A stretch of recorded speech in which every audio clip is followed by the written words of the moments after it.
And just like that, we're here. Don't complain about the camera. Don't complain about the lighting.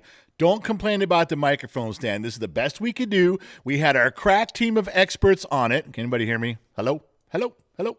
Making sure? Sounds like you can. Everybody there? Yeah, we're good. You can hear me. What the hell's going on? Don't say you can't hear me if you can't hear me. God damn it. This is as good as it gets for now. You're like, the camera's kind of in the way.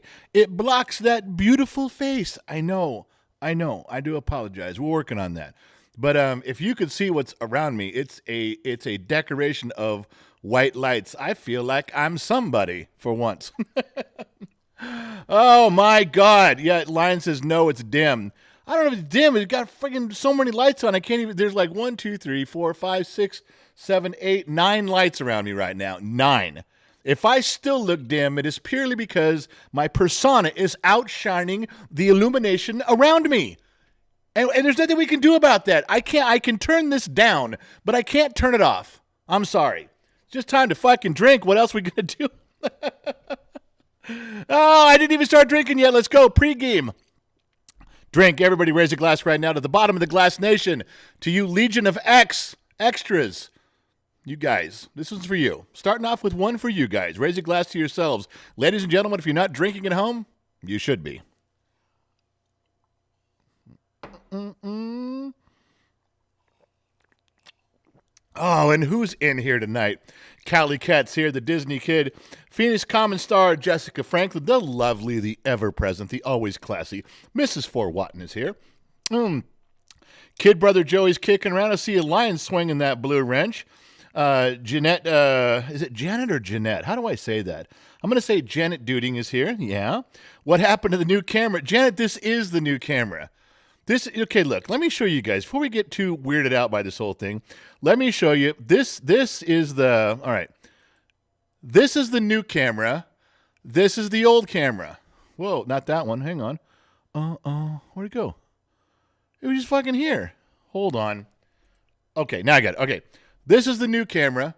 This is the old camera with the lights. Okay? Remember this? A little bit closer and stuff. This is with all the new lighting. This is the old camera.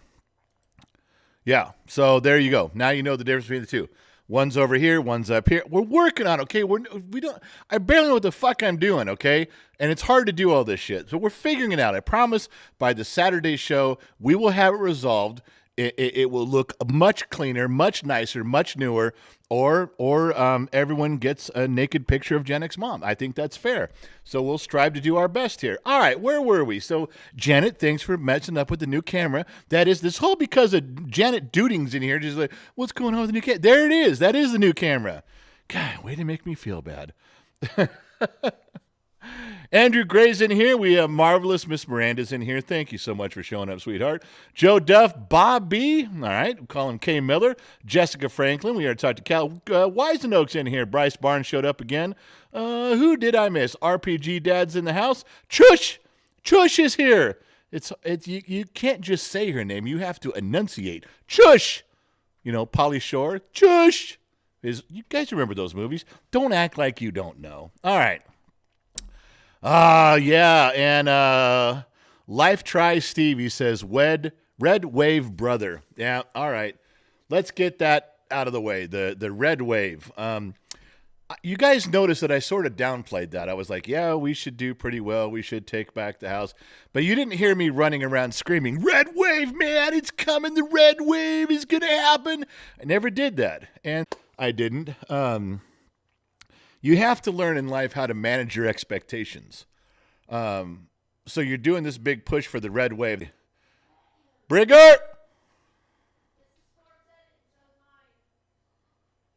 What did you do upstairs? You didn't get online. Well, we're hardlined and everyone's buffering. Go see if it went dead up there. Check the 2 blue lights and the 1 red one.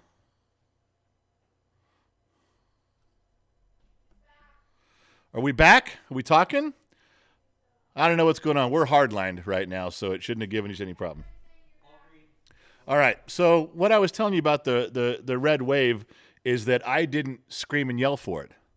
I wasn't out there, Red Wave, Red Wave, Red Wave. I wasn't doing that because I was worried that it might keep people home. They might think, oh, I don't need to go vote. Fuck it. Red wave and fuck it. Who cares? I don't need to vote. Red wave's coming. That was one thing I was worried about. The other one was, well, I don't know why.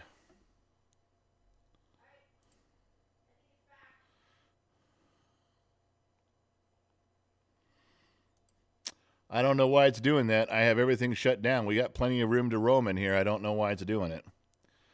We'll continue as we can. If it buffers too many times, then that's a, yeah, I don't know. We've got pretty good internet here too. Everybody back yet? All right.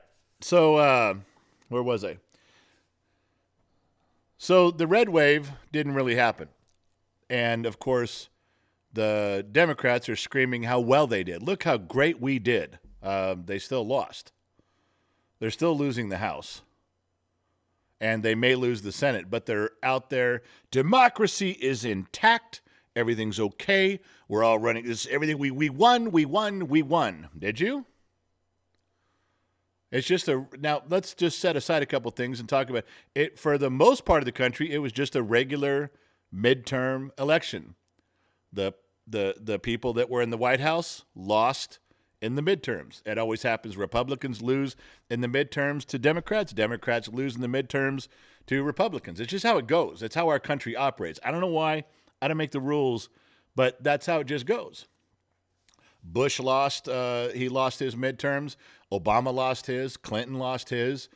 Trump lost. It's kind of what we do. Now there's some exceptions. Yeah, you can look back. There's a few exceptions, but most of the time that's how it goes. And it went that way this time. Now, even though they're claiming victory, they still lost, like they always do, like we always do. It's they're claiming victory, and there's really nothing there. Other than they did avoid a red wave. If that's their victory, we won. We didn't drown a lot. Okay. But there was a red wave. There was a tsunami in Florida. Was there not? Do you guys realize that Florida is now no longer considered a swing state? It's not. Now it's like, I say, well, it all comes down to Florida. It's just the presidency is going to come down to what happens in Florida, and that's happened many times. Not anymore. Pick a different state. Not Florida. Nope. Everybody switched and went red. Everybody that was counties that were lifelong Democratic blue counties switched. Amazing. I've never seen anything like it in my life. North Carolina had a big day. They had a tsunami. A lot of their stuff went red. A ton of it did. No one's really talking about that. Now, outside of those two places, it was just your average. It's your average. Well, we won. We got ahead. We're gonna take the House. Might take the Senate. We don't know yet. But not a red wave. But not a blue victory at all. They didn't win. They fended off a few things that they shouldn't have had to fend off. You realize that if they're talking about, well, we got to be careful about losing the governorship in Oregon. How the fuck did you get in that conversation? How did you fuck over your people so bad that you may lose your governorship in Oregon after 40 years of holding it? Now, they won it. They kept it. How did that conversation even come up? How did you get in a conversation where that was even a possibility? Yeah. I don't know. I know they're all running. Kamala Harris is running around. Oh, democracy is intact. Oh, it is? Why? You're going to lose the House. You might lose the Senate. And there's some stuff, man. I don't. Now, maybe I'm just a dumb mechanic in the middle of the desert. What do I know? Nothing. All right. Brian Clellan, $10 Evening General. Brian Clellan, Evening General from Swab's Backyard. Glad to be bellied up to my favorite bar. Brian, we're love to have you here, my man. The Ace Jumpman, $10. Yesterday I gave to the Table Fund. Tonight it's for the Whiskey Fund. My man, Ace Jumpman. He just came through on my screen as his time in here. What was it? Can I get back to that? I saw it go by, but Ace Jumpman, member for 2 months as an extra. Thanks, Ace. We appreciate you. Let's just finish up the politics so we can get on to some other stuff. Agreed? Good. Glad you're coming along. But if we're going to talk politics, we have to drink because there's going to be some liberals in the room that I'm going to have to talk to in a slow, 3-syllable manner so they can understand me. And this is where we go.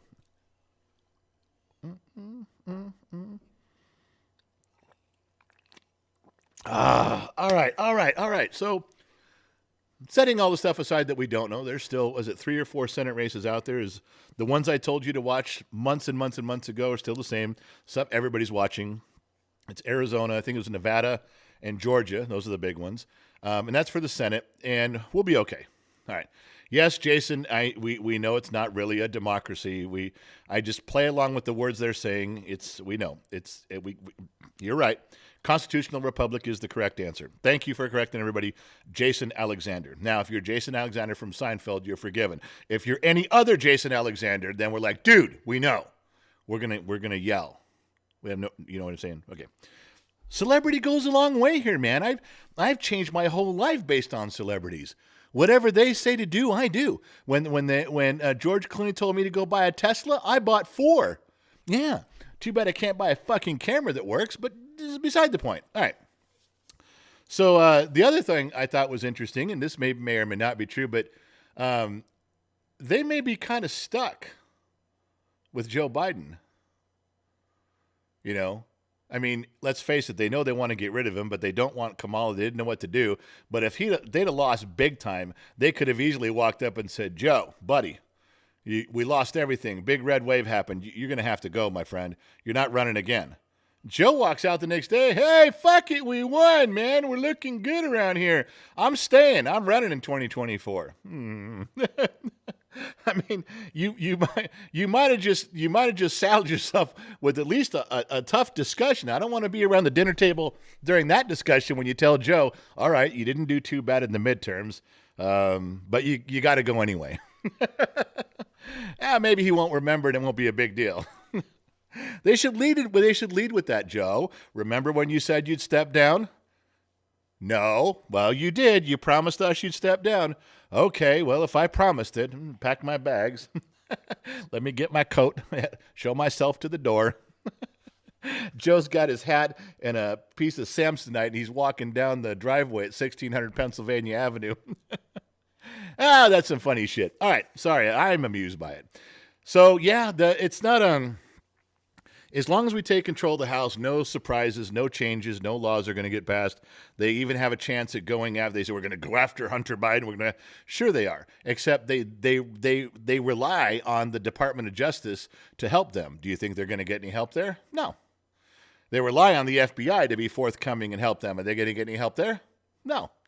So do your committees and do your stuff. The biggest change for me is no change. The biggest change for me is things will stay as they are. People that have super money, and I'm talking a lot of money, like they've got if you guys know this terminology, it's an old school terminology from Gen X. It's called fuck you money. When you just absolutely have money that you can piss away if you want to, and you don't even know that it's gone. Well, I don't have that money, but they do. And what those guys do is when they see that the rules are going to stay the same, then they go invest and they go spend money. The stocks will go up, the economy will pick up, and things will change. It'll help a ton when there's gridlock. Our country, if you guys don't know this, and foreign people, and across the pond in Australia, if you don't know, that helps us. We move forward with shit like that. So. All in all, I don't really care about that there wasn't a red wave. I wasn't talking about it, so I wasn't super disappointed. I hope that we will take I'm pretty sure, 99% sure we'll have the House, and I'm hoping that we take the Senate, because then we can just stop everything right there. The main thing for me, if we can crack that Senate, right, that 51, is they can't appoint any more Supreme Court justices. And you got to remember, Joe Manchin's really pissed right now. He's super pissed. I'd say for the next 2 years, you can count him as a Republican, with Joe Biden saying he's going to rip apart all the coal mines and cover them up and send everybody home. And they betrayed him on that last deal. And he even said he got betrayed. He's not going to. I think he's a Republican for the next 2 years. I think we're in pretty good shape right now. We get 51 plus Manchin. We've technically got 52. Fine, we're there. Just letting you guys know, I'm not looking at this bad at all. In fact, I'm kind of hurrying. Doesn't it feel, when as Americans, when we're sitting here during this time when they're counting votes and we're glued to the news and every 20 minutes we're checking our phones to who's got what, who's controlling what, doesn't it feel like your kids, like we're all children in divorce court, waiting to see which parent gets custody of us? Isn't that what it feels like? You don't feel that? That's how I feel. I kind of feel that way. I'm just saying. Jamie Smith, member for 7 months, bottom of the Glass Nation. Glad you're hanging out, Jamie. Been a long time. Glad you're still here. All right. I will drink. If you're insisting that I drink, I will bend the knee. I will succumb to the peer pressure of those that are watching. I don't want to drink. I really don't want to drink. I know the truth is at the bottom of that glass, and I know you folks deserve the truth. Now, I drank it all, and we had the truth about politics. I gave it to you straight out the front door. That is street-level politics. Doesn't go deep. I'm not looking at charts and graphs. I'm not looking at polls. I don't have like CNN or Fox News in my ear regurgitating. I absorb some stuff, and I spit out what it looks like at street level. That's it. That's all I do. So now that was the truth about politics. Now there's more truth. There's more topics, and there's more truth, and I feel that the responsibility is just as much on you as it is me.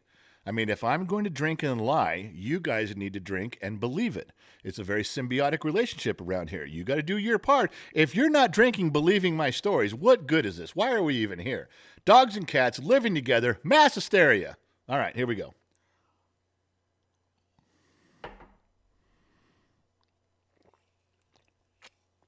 All right. Oh, Mrs. Four says, I asked him about that Tuesday, but he didn't reply. All right, Mrs. Four, what didn't I reply about? What did I miss? How did I slight you, my love? All right, let me look over here. Whatever, Gen X Mom is between the sheets with me, where she belongs. For those of you who don't know what that is, over here I have another monitor. There's a screen that she can type from. She's in the comment section with you guys, and it's Google Docs or Google Sheets or whatever. She's writing over here. So when I tell you I'm checking the sheets, I make it sound like it's a bedroom and it's a bed and there's sheets, because that's sexy. That's really sexy. I have her between the sheets, and I'm going to go see what she's doing. But really, it's just Google Docs, Google Sheets. I'm just reading what she's saying. But all right. Training van. Hey, hi from Cape Town, South Africa. The red wave became a red ripple. They're still counting. Kerry Lake's votes. I know. It's so stupid. It's how odd is it that they never have a voting machine problem in the slam dunks. Why don't we have voting problems in California? Well, because it's a slam dunk and the Democrats are going to win. Why have a voting issue there? Why don't we have a voting issue in Texas, a voting problem in Texas? Well, because it's going to go Republican, so who cares?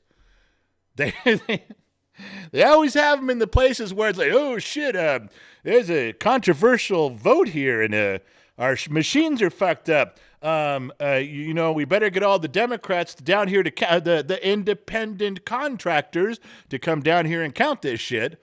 Isn't it funny that it's always in the places that need to be counted correctly and not fuck up? Don't fuck up that place, and that's the place where somebody walks by and pulls the plug. Oh, shit, the machine's not working.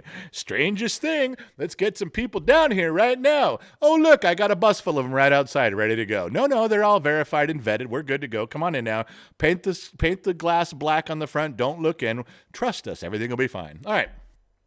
At least you can elect your president. We don't have that right in South Africa. The party elects. The government can take our land away without compensation. I call bullshit on that, Training. I call bullshit on that. I don't like that at all. Pelosi's hammer. That's the dude's name. Tomorrow is Remembrance Day here in Canada. Our government has completely forgotten about all of the men and women who sacrificed their lives for our freedom. I'm retired Air Force, and I still remember. The mic boom is in your face. Yes, I'm aware. How would you like me to correct that? That is a really tough one to correct and still be able to hear me. That's a tough one. I'll try to do it this way. All right. We better there? A little bit better? The mic boom I got yelled at in the sheets. Is that better? Are we all having a good time now? Can I go back to my job? Can I get back to work here? I got a job to do. Be sitting around here doing technical shit like that. You guys are making me loud one. I'm working to make fuck you money. To make fuck you money. but you don't get fuck you money from working, unfortunately. No, you don't. You get that kind of money by having people do it for you. Cabo's in here. Cheers, General, in the bottom of Glass Nation. Cabo Santiago, which we have now forgiven him for taking a break in his absence. Now he's probably incarcerated during that time, but we still blame him. We say he should have had some free time in the library with a computer, but I'm not going to get on too much. I love Cabo. I love him. All right, so where were we? We had other stuff in here. What was Mrs. Four talking about? What question did I not answer? I left it up there long enough. Gen X Mom should have seen it scroll by. Spencer Fernandez, what the fuck is this? Spencer Fernandez, what the fuck is this? Wow. Spencer, can you be more vague? What the fuck is this? Well, this is the internet. This is the World Wide Web. That's what WWW stands for. What is this? This is Thursday. What is this? This is a big fat white guy who used to be a mechanic in the middle of the desert, running his fucking mouth, drinking Jack Daniels. That's what this is. What is this? Spencer, what is this? This is the bottom of the Glass Nation, a bunch of like-minded people hanging out, drinking, having a good time, and comforting each other in our time of need. Spencer Fernandez, what the fuck is this? I can keep going. You want me to talk about whether zebras have white stripes or black stripes? I don't know where you want this to end, buddy. You're going to have to give me a little more to go on. Oh, and the lovely, and she's very sick today, not feeling well at all, and she's here. Gen X Mom, how can I assist you? We have a PayPal, $2 from Timothy. It's going toward the Whiskey Fund. Thank you, a.k.a. The Hurt. How much was it? $2. $2 towards the Whiskey Fund. Thank you, sweetheart, for troubling yourself to come in here. $2 towards the Whiskey Fund goes towards the Whiskey Fund. You can't take it back now. No. Dead Ringer, the Game Cat, $2. Allow me more counting time, but not more voting time. Yeah. Well, it depends on who they want to win. If you want someone to win and your guy's losing, we should grant everyone time to vote. If your guy's ahead and you're worried about losing, all right, you're done. Follow the fucking rules. Voting time's over, asshole. You should have been here Tuesday. What do I know? Nothing.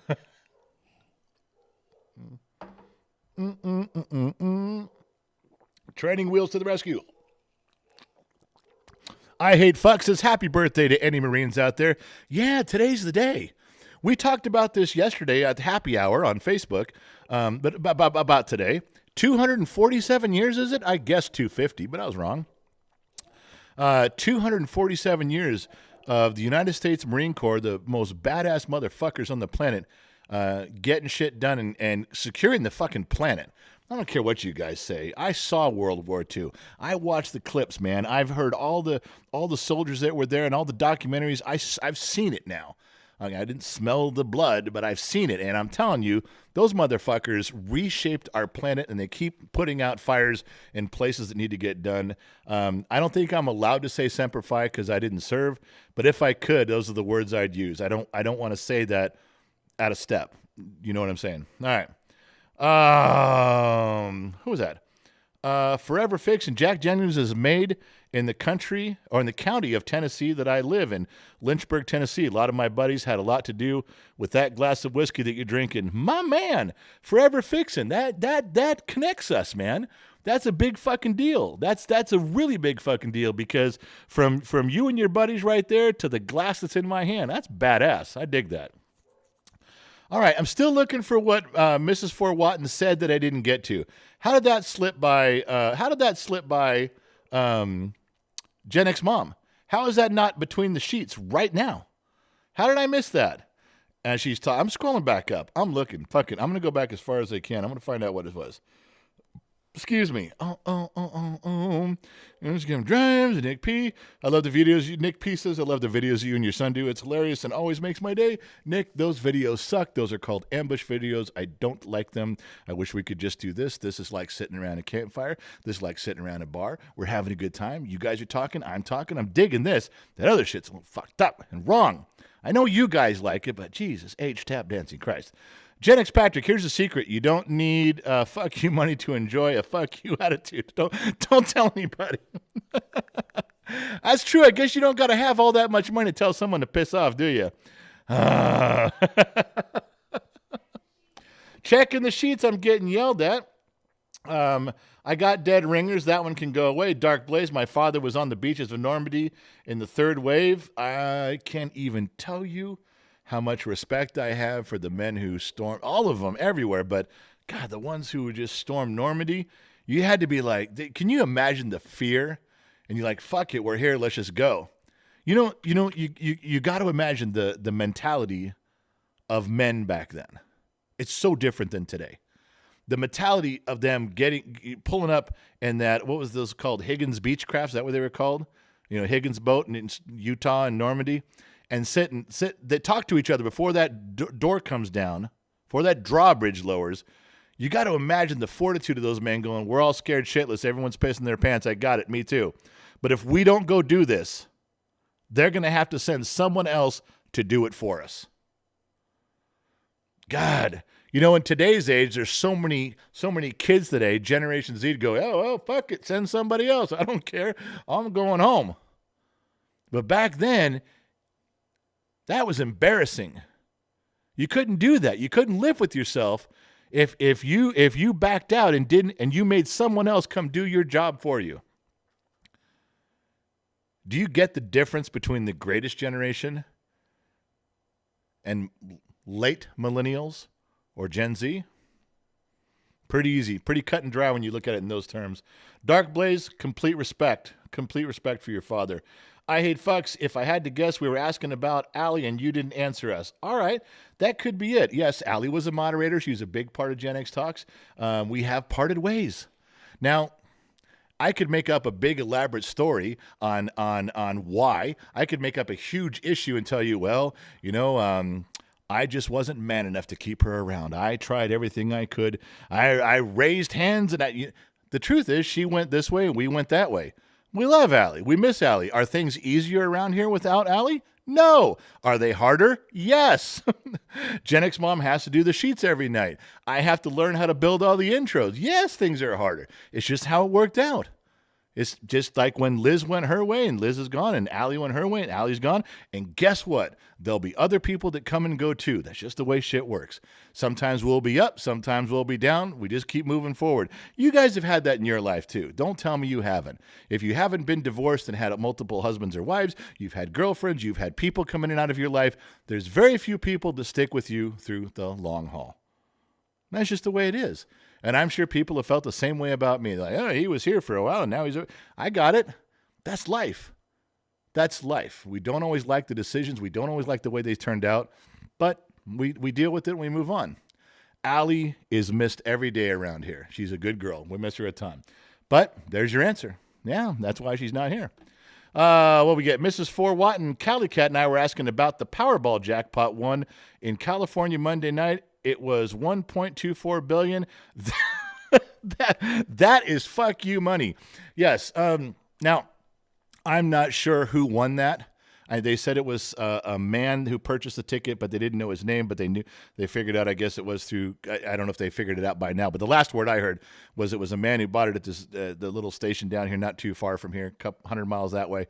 I'm not sure if they've determined who the man was. If by any chance he is watching this program tonight, I want this man to know that I love you. I've always felt a deep connection with you. I've always felt fondly towards you. It's not something I'm comfortable saying, but at $1.24 billion, I think you deserve to know the truth, that I've always had feelings for you. And I think we should sit down and discuss those feelings on a big stack of your money. At the very top of $1.24 billion. We can talk about what's next. What's the next part of our relationship? I think that's only fair, and I'm proud, and I want to come out and say it right now. And so the rest of you can go fuck yourself. If I get part of that $1.24 billion, I will buy new friends. Yeah, I've always wanted to say that line. I'm just Hey, to whoever won it, fuck off, man. That's a great deal. Now, in California, I've lived here a long time. I got to tell you, The Simpsons did it the best. That one of the episodes of The Simpsons are like, well, we had $700 million winner. And after we deduct California's part of that and the taxes and the proceeds and the fees and the alterations, here we are presenting you on camera with your cut of the $700 million. And they handed the dude an eraser. Remember those pink double-angled erasers? It wasn't even the one with the fake blue on the end of it. You don't the erasers that were pink and blue on each. You really don't fucking remember? Okay, look. Everyone under the age of 45 that doesn't know what a pink and blue eraser was you put in your hand, leave. Go look it up. You can come back and sit at the little kids table. I'm speaking perfect Generation X English here. This is Gen X common sense talk. If you don't know what the fuck I'm talking about with the pink and blue, and the blue part didn't even work. That was bullshit. This part erases pen. Fuck that. They would tear the shit out of your paper before it erased any ink off there. But when you go look up some documentary on that, you can go do that. I'm going to drink, and the lovely Gen X mom is back, and you do need to get closer to the microphone, comma, my love. We have a PayPal from John Baker, $3. He said, Google has locked me out and I can't pay for my Bottom of the Glass Nation subscription. Whoa, who was that? John Baker. John Baker been around a long time. Wow. I wish there was something we could do about that, John. There's just not. We've tried to help people out before. We've tried to help people out before with donations, trying to put them towards helping people remain in the program. People have sent us $10 and said, please put my subscription. We don't have control over that. We don't have access to that. There's not even a way that we can finagle that. I mean, I can ask the Google help people. They're really helpful. They really are. But I don't think it goes that way. I will look again. I'll make a note and I'll look again. But I do believe that that's the way. All right, what did I miss up here? Insurmountable Cali Cat, best Marine joke my late grandpa and uncles told me. Marines equals my ass rides in Navy equipment. Sir, you missed them both. Cali Cat, I bet you do. That was a line in A Few Good Men. Tom Cruise's character was in the Navy. And God, who was the other guy? He was in Lost Boys. He also played Jack Bauer. What the fuck was that actor's name? Kiefer Sutherland. He was in the Marine Corps. And the Navy guy says, he goes, oh, you don't like us Navy people, do you? And the Marine looks at him and says, no, and we like you just fine. Every time there's a war to fight, you fellas give us a ride. Mrs. Fort Watton, I already talked about that with the $1.24 billion. Two Bear, General, I'm sorry about your puppy. It sucks losing a great dog. Yeah. If you guys have been on Discord, there's been 2 or 3 posts about it. And we talked about it, well, a little bit last night, but my dog, my favorite dog of my entire life, her name was Riley, German short-haired pointer. She lasted damn near 15 years, way past her life. She's the best coon dog I ever had. Didn't teach her a goddamn thing. I didn't teach her how to hunt. I didn't teach her how to do shit. She just knew. And she was by my side every day for that whole time. She was in the pool with all these kids swimming around from the time all of them were little. She was by my side every time I took off in the truck. She wanted to go. We went up in the hills gold hunting together for years and years and years. She absolutely didn't want to do anything but sit by my side. She'd sleep by my side of the bed.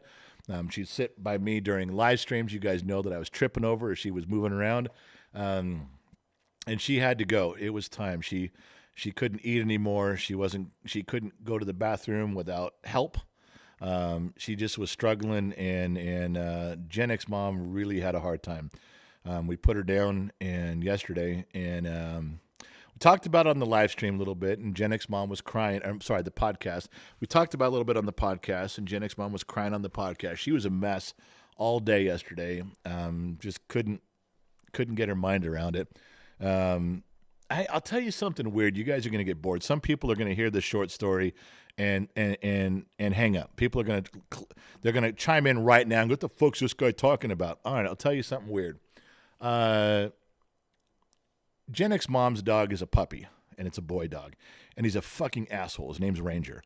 And he just is the most handsome dog you've ever seen. And he thinks he's handsome too. He acts just like a dog version of me. Handsome, knows he's handsome, and is automatically an asshole. I can't stand two of us in the house. But he's here. Every morning he would run down the stairs, and Riley, for the last 6 months, would sleep in a comfortable bed downstairs. She couldn't get up and down the stairs easily at all.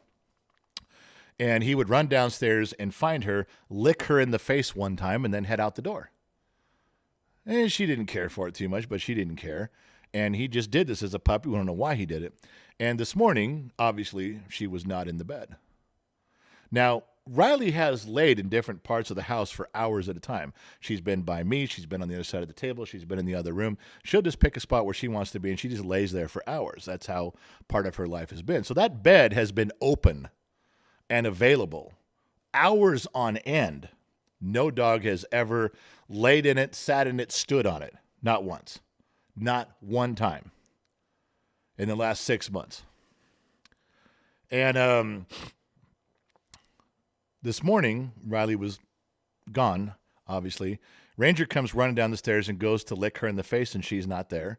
And he sniffs around, and he runs around the house, and he comes back, and he sniffs again, and then he laid in her bed for a while. Never done it before. No dog, none of the other dogs ever have. There's 3 other dogs. None of them have done that. I don't know what dogs know. I don't know how far their intuitive nature takes them, but that was just a very odd thing to have happen for him to do that. He never would have done that before. None of them would. And then he did that, and he chose this day, and he just laid there in the bed, head down. I don't know. You can presume and assume a lot of things.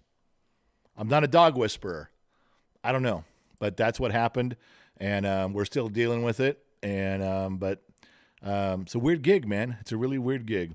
Damn General and Gen X Mom, so sorry for your loss. I've had to do the same thing in the past, and it's awful. I love you guys, and I'm so sorry. That comes from Josh Maddox. Josh, thanks, my man. I appreciate you. Gen X Mom, you have your hand on your hip like I'm in trouble. What did I do? No, I put a asterisk by something in the sheets. But okay, I'll go there. Took care of the guy, so. Well, is he? He's got to still be hanging around.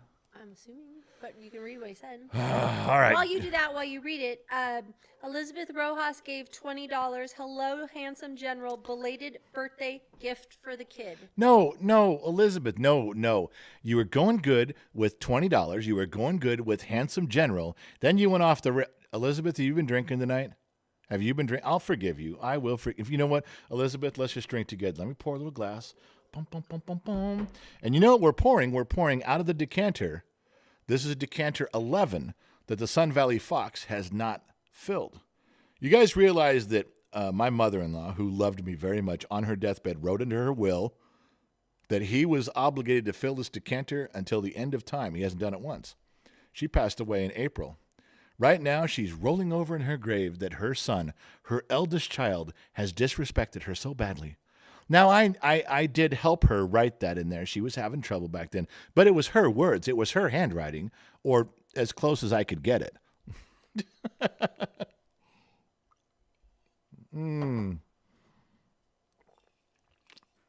All right, let's get to this. Lionheart handled this dude, huh? He already talked about it. Wisen Oak. Yeah, you motherfucker. I see you in there. Iron Monkey. People pay you to drink and talk shit. Whoever feels the need to wire you money is a sad fucker with no life. Well, Iron Monkey, here's the deal.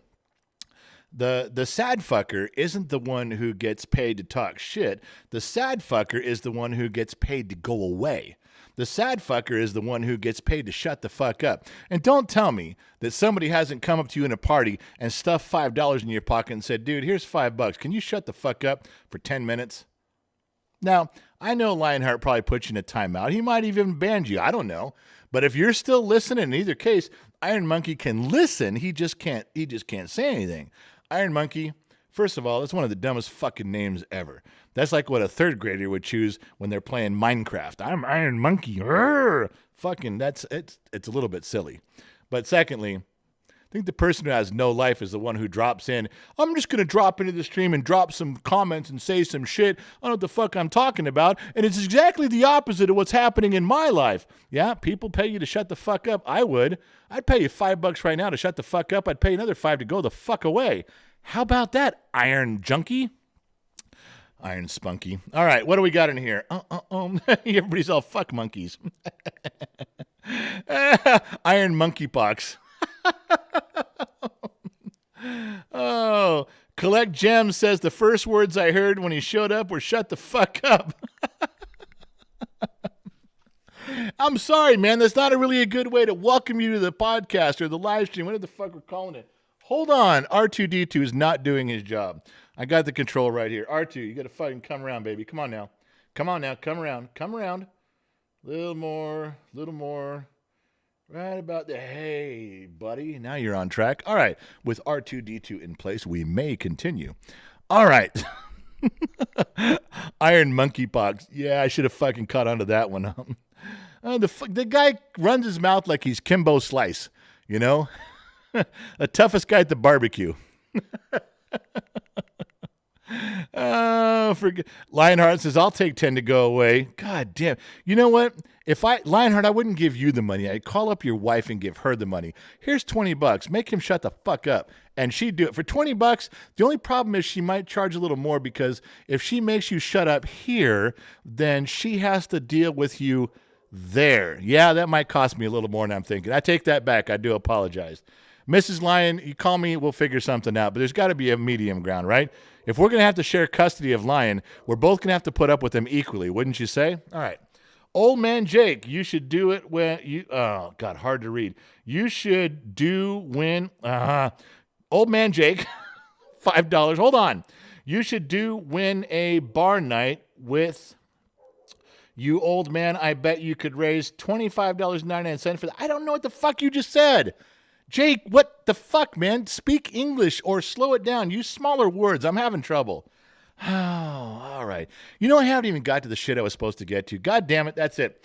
Let's get to the stuff before I get in trouble. Oh, that's the wrong camera angle, but we'll leave it. Who cares? All right, so where are we at? Come on, man. There was some stuff. Oh, I know.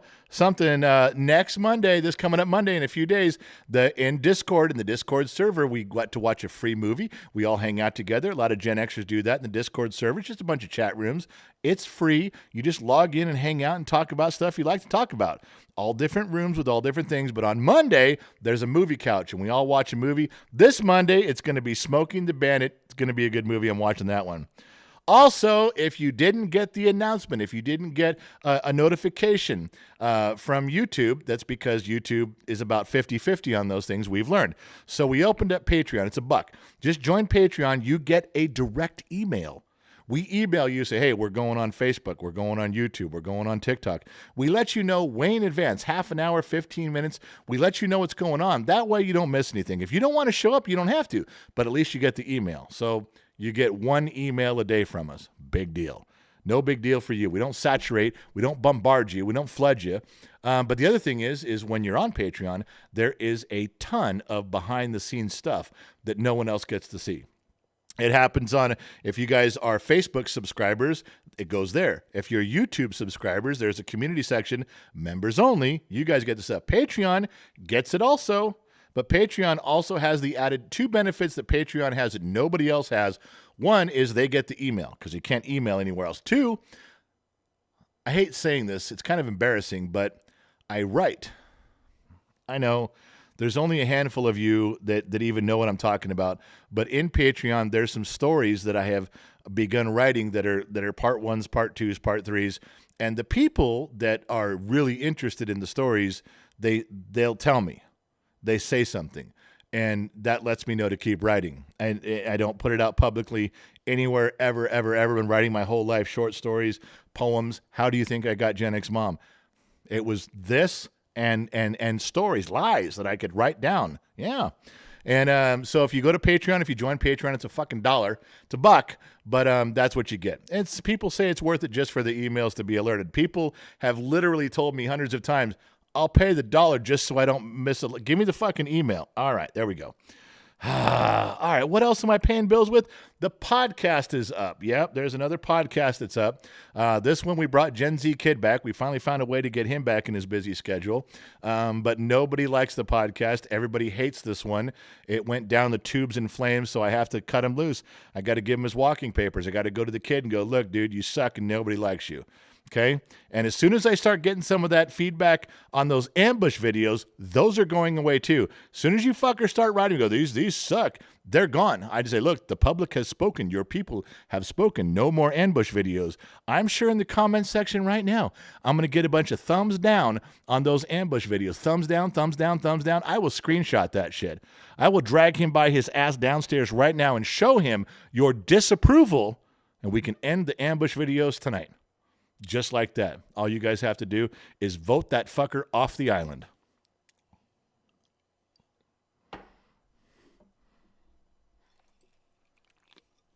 All right, where was I? Podcast, I'm sure they're going to put up, the moderators will put up the podcast links. Lionheart should be putting up a podcast link and quit trolling for a date in here. God damn it.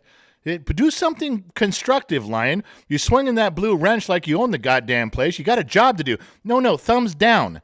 You motherfuckers. Thumbs down. And we can stop the ambush videos. The disrespect that it shows. We could end that all tonight. All right, I'll pay some more bills later. Fuck it. Let's go back to what we were doing. All right. Yeah, I had stuff to say. Didn't even get there. We got our pictures out of the way. GX Patrick, I say helping out ZEO is an honorable endeavor. But this is whiskey fund money. My man, $10. Turn my whole screen yellow from GX Patrick. Disney Mama Sammy Joe. Disney Mama Sammy Joe.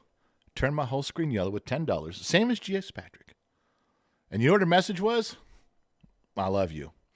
Now, to be fair, Mrs. Fort Watton, I love the ambush videos.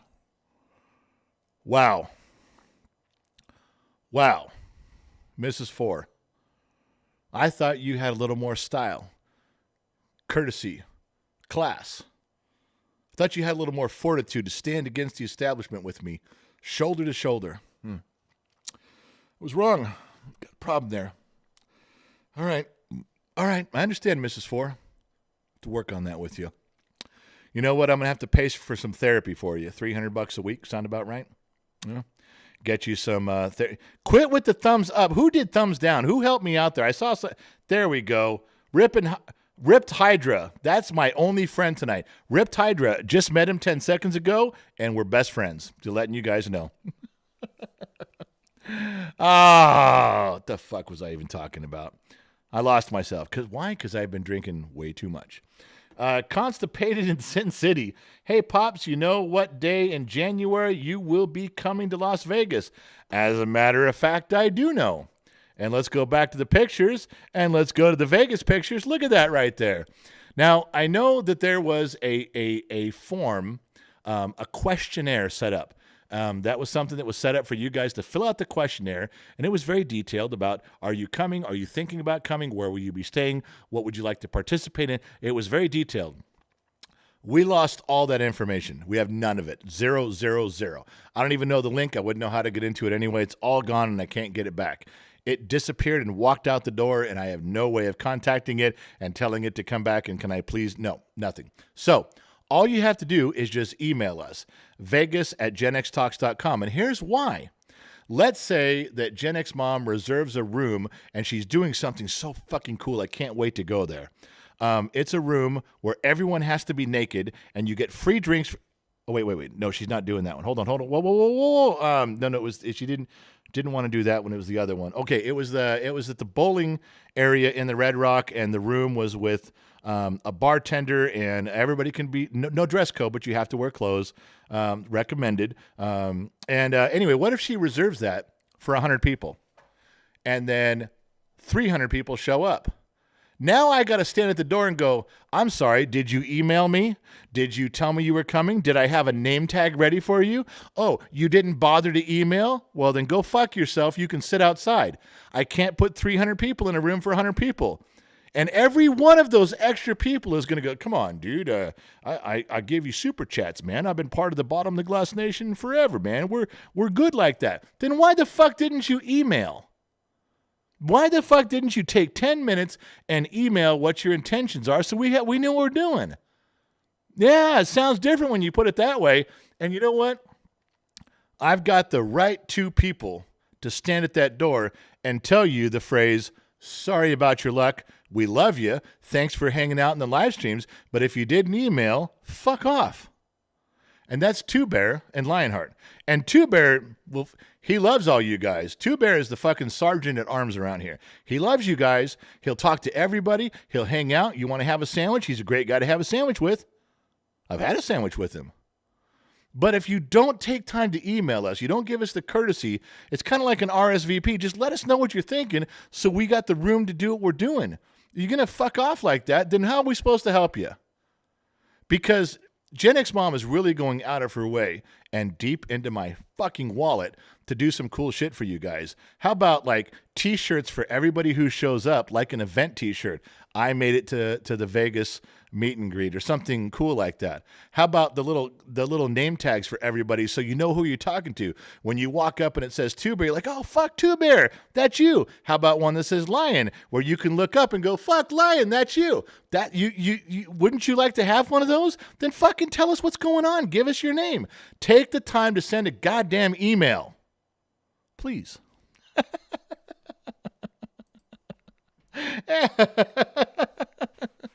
Oh, see, I gotta fucking pour it on after that. Yes, I know. I'll check the sheets in a second. Oh man, she's in there. She's not feeling well. She's been coughing for like 2 weeks. And I know everyone's going to give, all of a sudden the comment section is going to fill up with coughing remedies. Here it comes. But she's yelling at me from in there, and she knows that I'm trying to do stuff. She knows I'm drinking. She knows I'm talking with my friends. I want to reply by yelling back to the office, hey, I'm talking with my friends, Mom. But instead, I'll just look at you guys and keep it quiet and go, I'm reminded of one of the greatest philosophers of our time, Iceman from Bodfish, who looked at me across the table one night and said, chicks, man. Chicks.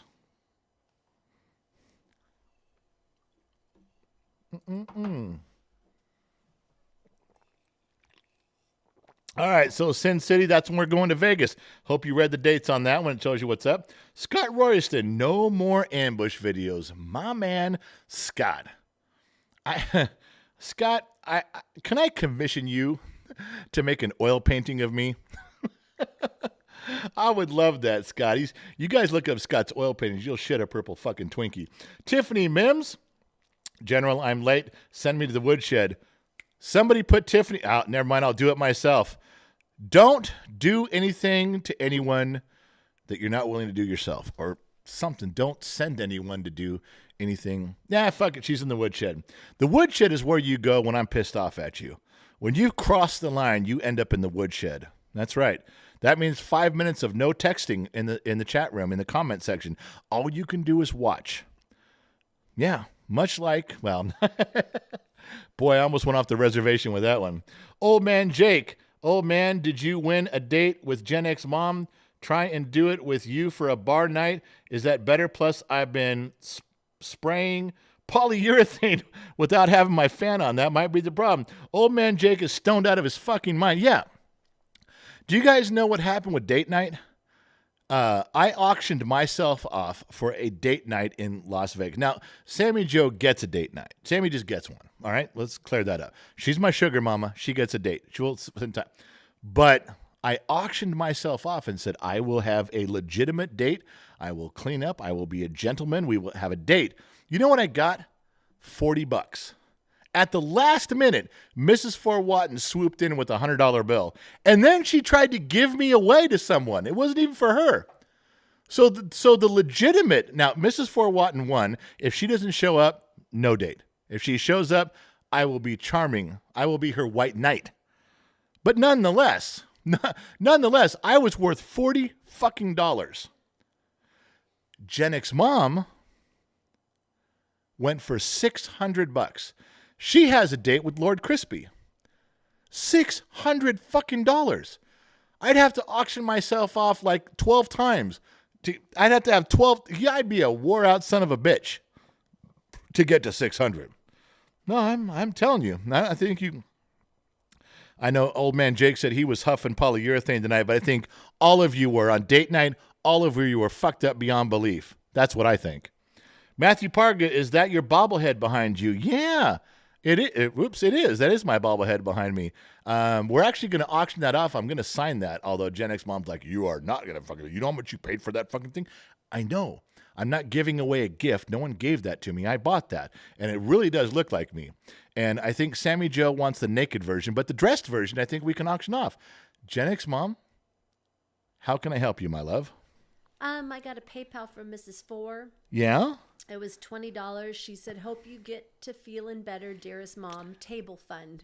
Here we go. She's talking about the table fund, Mrs. Ford donating to the table fund. Everyone's chipping in money for Gen X Mom to get a new dining room table because I seized our dining room table. I drilled holes in it for wiring to run underneath it, and I mounted microphones and stands and stuff in it, and it's really not a functional table anymore. So everyone is chipping in for Gen X Mom to get a brand new dining room table of her choice. Mrs. Fort Watton is leading that charge by a lot, just so you guys know. Whatever we do, we have to have some sort of a Mrs. Fort Watton centerpiece, maybe even with her real name. We know her real name. We know her. We put her real name on it because no one's going to see it but us. Some tribute to there because over the months, that's the only person who's really donated to Gen X. And Gen X Mom will tell you we go upstairs and go to bed at night, and she'll be sitting there going, Mrs. Fort Watton, I got a few more dollars towards my table every fucking time. Mrs. Fort Watton's table is coming. I'm telling you, it's going to have a big M and a 4 lacquered right in the fucking middle of it. Oh, Black Wolf 340, $10. Turn my whole screen yellow over here. Hey, Gen X Dad, here's $10 for the laughs. Hope it gets you a good drink and cheers. Black Wolf, it will. I promise you it will. Disney Mama Sammy Joe, my sugar mama checking in. Can't wait to see that handsome face in Vegas. Now, I do got to say something. Let me just go through. Street 509 Smoker. Hey, old man, how do we watch the podcast? Oh, well, you listen. It's an audio podcast. They should have the moderators, if Lion would get off his fucking ass, whore call out, $1.99. I'm not talking about the $2 whore tonight. Ashley Beth Crawford chimes in. I've really missed everyone. Well, we haven't missed you, sweetheart, because Ashley Beth Crawford, if you guys look up her name with the big drink and the purple heart, and she's arrived, she is our $2 whore tonight. Anytime you drop $2, that's her face. No, I'm telling you. Now, I can prove it to you. Shut up. I'll find it. No, I'll find it. I got it for you. Let's see. Here. Smoking the Bandit. Oh, come on. I have it in here. There it is. This is the face of Ashley Beth Crawford, Mrs. ABC. Now we cut it down to no hat, no skin here, no tank top. We got that little tank top going. I'm not saying if I do or do not have the rest of this picture.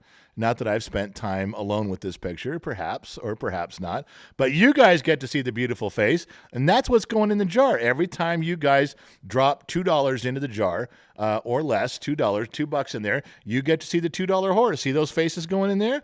That's right along with those peaches, those Mrs. Fort Watton's perfectly ass-shaped peaches pressed right up against Ashley Beth Crawford, Mrs. ABC's face.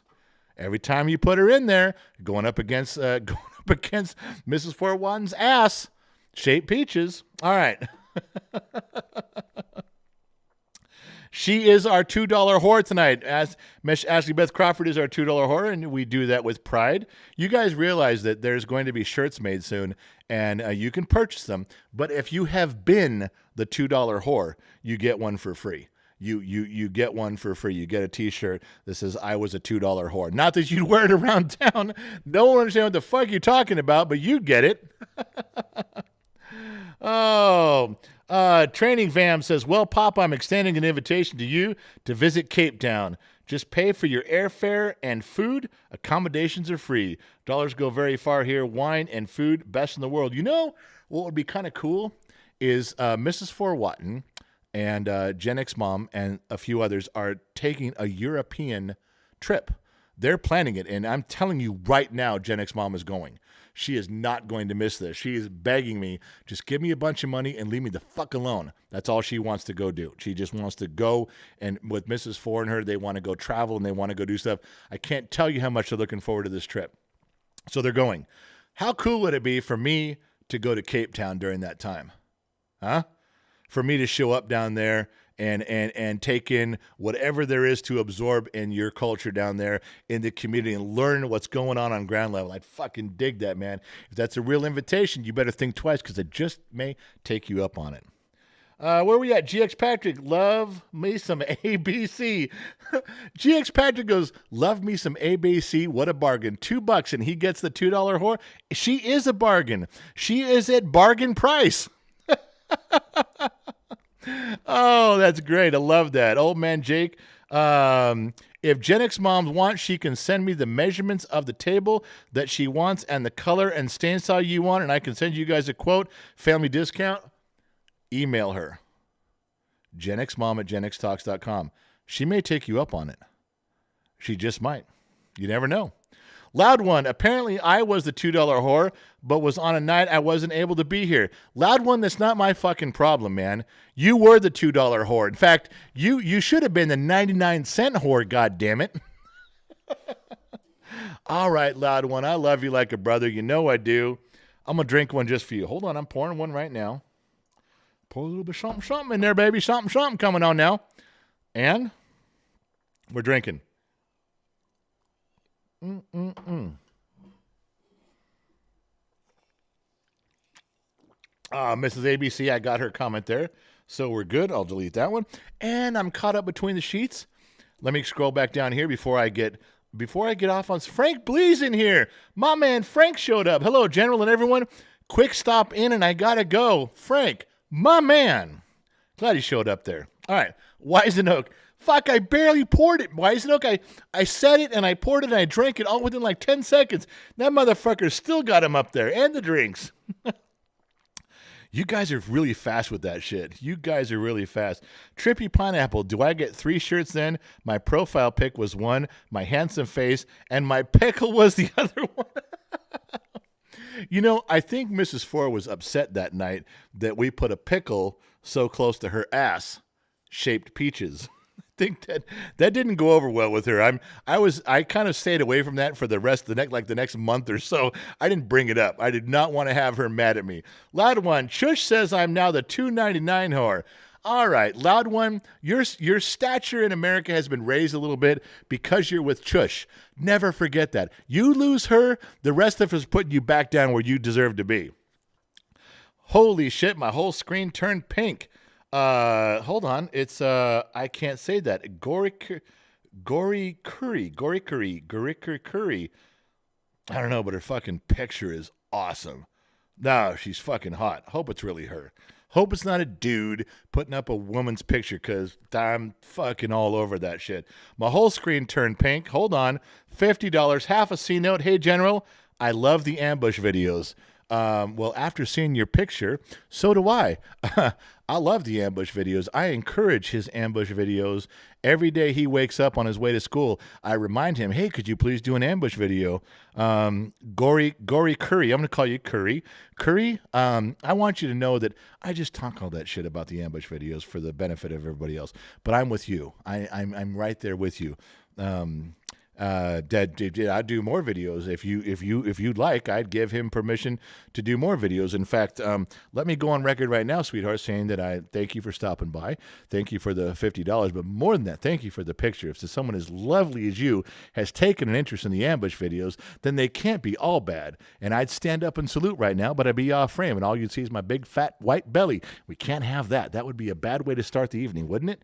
I mean, just a relationship's just starting right now, and then there I go and do that. So thank you very much for that. And strictly because of your picture, I will lift the moratorium on the ambush videos and all hail me looking like an idiot. Let's continue on.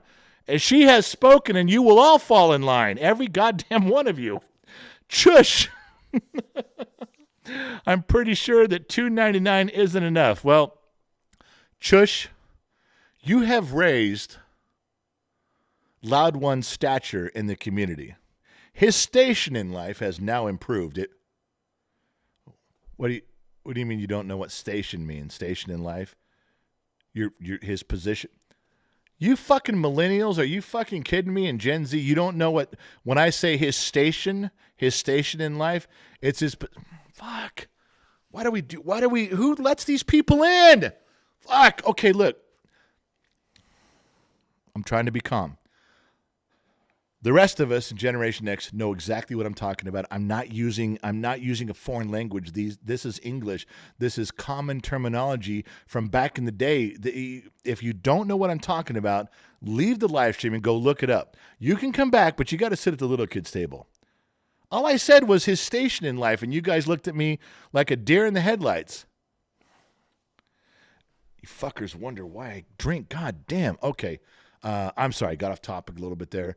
Please go look up what station means in the terms of it's his station in life. Please go look that up. Come back quietly. Don't knock on the door. Just open the door and come sit at the kids' table or on the couch in the corner. You'll be fine. I'm busy talking to Curry right now. You guys saw Curry's picture? Fuck. Lionheart, can you post the Vegas email? Now that shows you how much our moderator has had to drink. He knows it's his job to know the things to post, emails and links. That's his job. That's what he was hired for. And he's just like, fuck, somebody post that. Fuck. God damn it. I swear to Christ almighty. Zoe's been here for 9 months. Zoe chimed in the other night. I love Zoe. I miss Zoe. She's not around as much as she used to be. GX Patrick, I remember when the $2 horror cost $1.55. Not many people remember that, man. Not many people do remember that far back in Gen X Talks. That's part of it. Yeah, used to be the $1.55 horror. Two Bears, sorry, I'm out of here. Fucking teenagers having a huge discussion with my 18-year-old. Two Bear, I'm sorry you're leaving. I love you.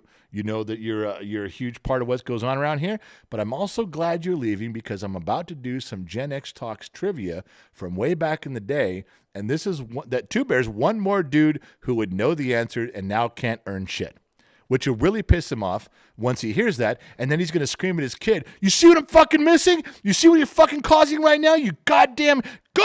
You see? That's going to go that way. All right. We have another PayPal. Are you on? Yes, you are. Hi. $10 from Thomas for Gen X Moms Take Fun. I have to, the general, have to even it out. You know, I will tell you something right now. This is the first time you've come up to the table, to the microphone, and your hair's down. You let your hair out of that clip. You look sexy. I'm letting you know.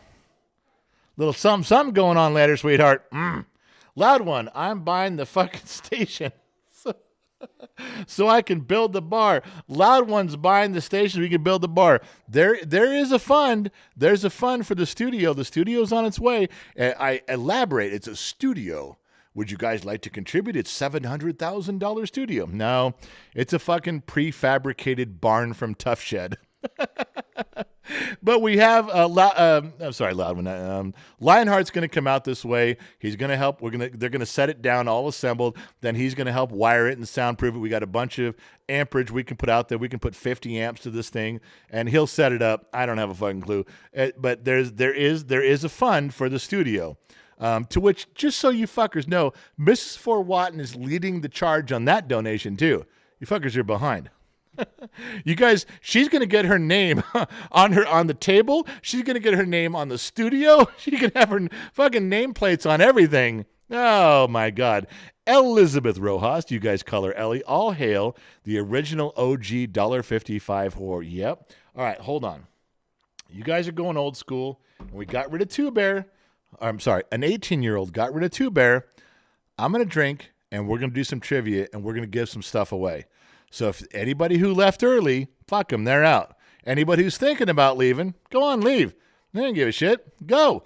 You're going to miss the trivia. But if you don't know Gen X lore, if you haven't been here for the past couple years, you might miss some stuff. And the answers go in the comment section. Yeah, not like the Big Show. No. They go right down here.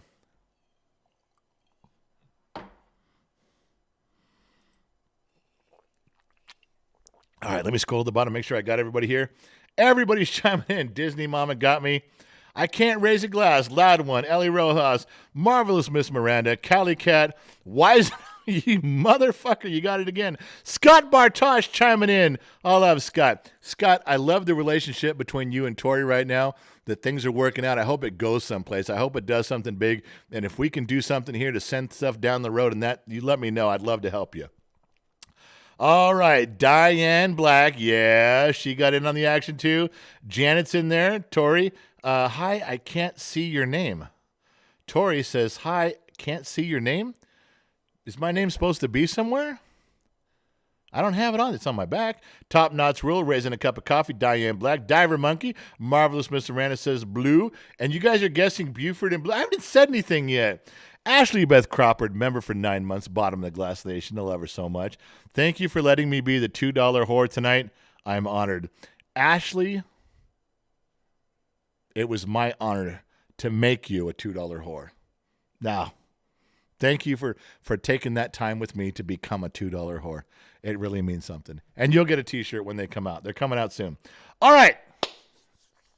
One more thing. Let me read one more thing. Radical Centrist wrote, the YouTube gods only recently made me privy to Gen X Talks, and happy you have a platform to express my feelings. I must ask, what's his favorite bourbon? Radical Centrist just chimed in for the first time. He just made his way to Gen X Talks. And he had the thought that he would dare to ask me what my favorite bourbon is. Now, as I'm saying this, people will be filling up the fucking comment section with that answer. But before they do, I have something to tell. Right, Radical Centrist, I want you to listen. In fact, everyone should listen. Ready? Radical Centrist. Who do you think you are talking to when you speak in a manner such as the one you have just now spoken to me in? You never talk to me like that again. Ever. I kill you. Now, if you didn't catch it, I'll do it again. Ready? Radical Centrist. Who do you think you are talking to when you speak in a manner such as the one you have just now spoken to me in? You never talk to me like that again. I kill you. Don't ask me what my bourbon is. You should know. Penalty. Put him in a timeout. He just got here, and we should send him to the woodshed for 5 minutes. Pelosi's Hammer, $2.99. Give me the fist bump. All right, thank you very much for that. All right.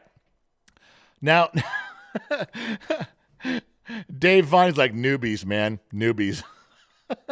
It's close to Inigo Montoya, but it's not, but it's close. All right, hold on. I got to go to my lies. I got my book of lies. Hold on. I wrote some stuff down, didn't even get to it. Haven't approached the book of lies. There's stories in there. There's stories. You didn't get to them. All right. Let me scroll down to the trivia. Let's do some trivia right now. Now, I don't expect all of you to know this. In fact, if Gen X Talk staff doesn't play, right? If Gen X Talk staff doesn't play, I don't know that you'll get this. All right. You can answer in the comment section. You don't have to email anything. We will go with the first right answer. I will scroll down to the bottom, so I'm making sure that I'm getting it correct. All right.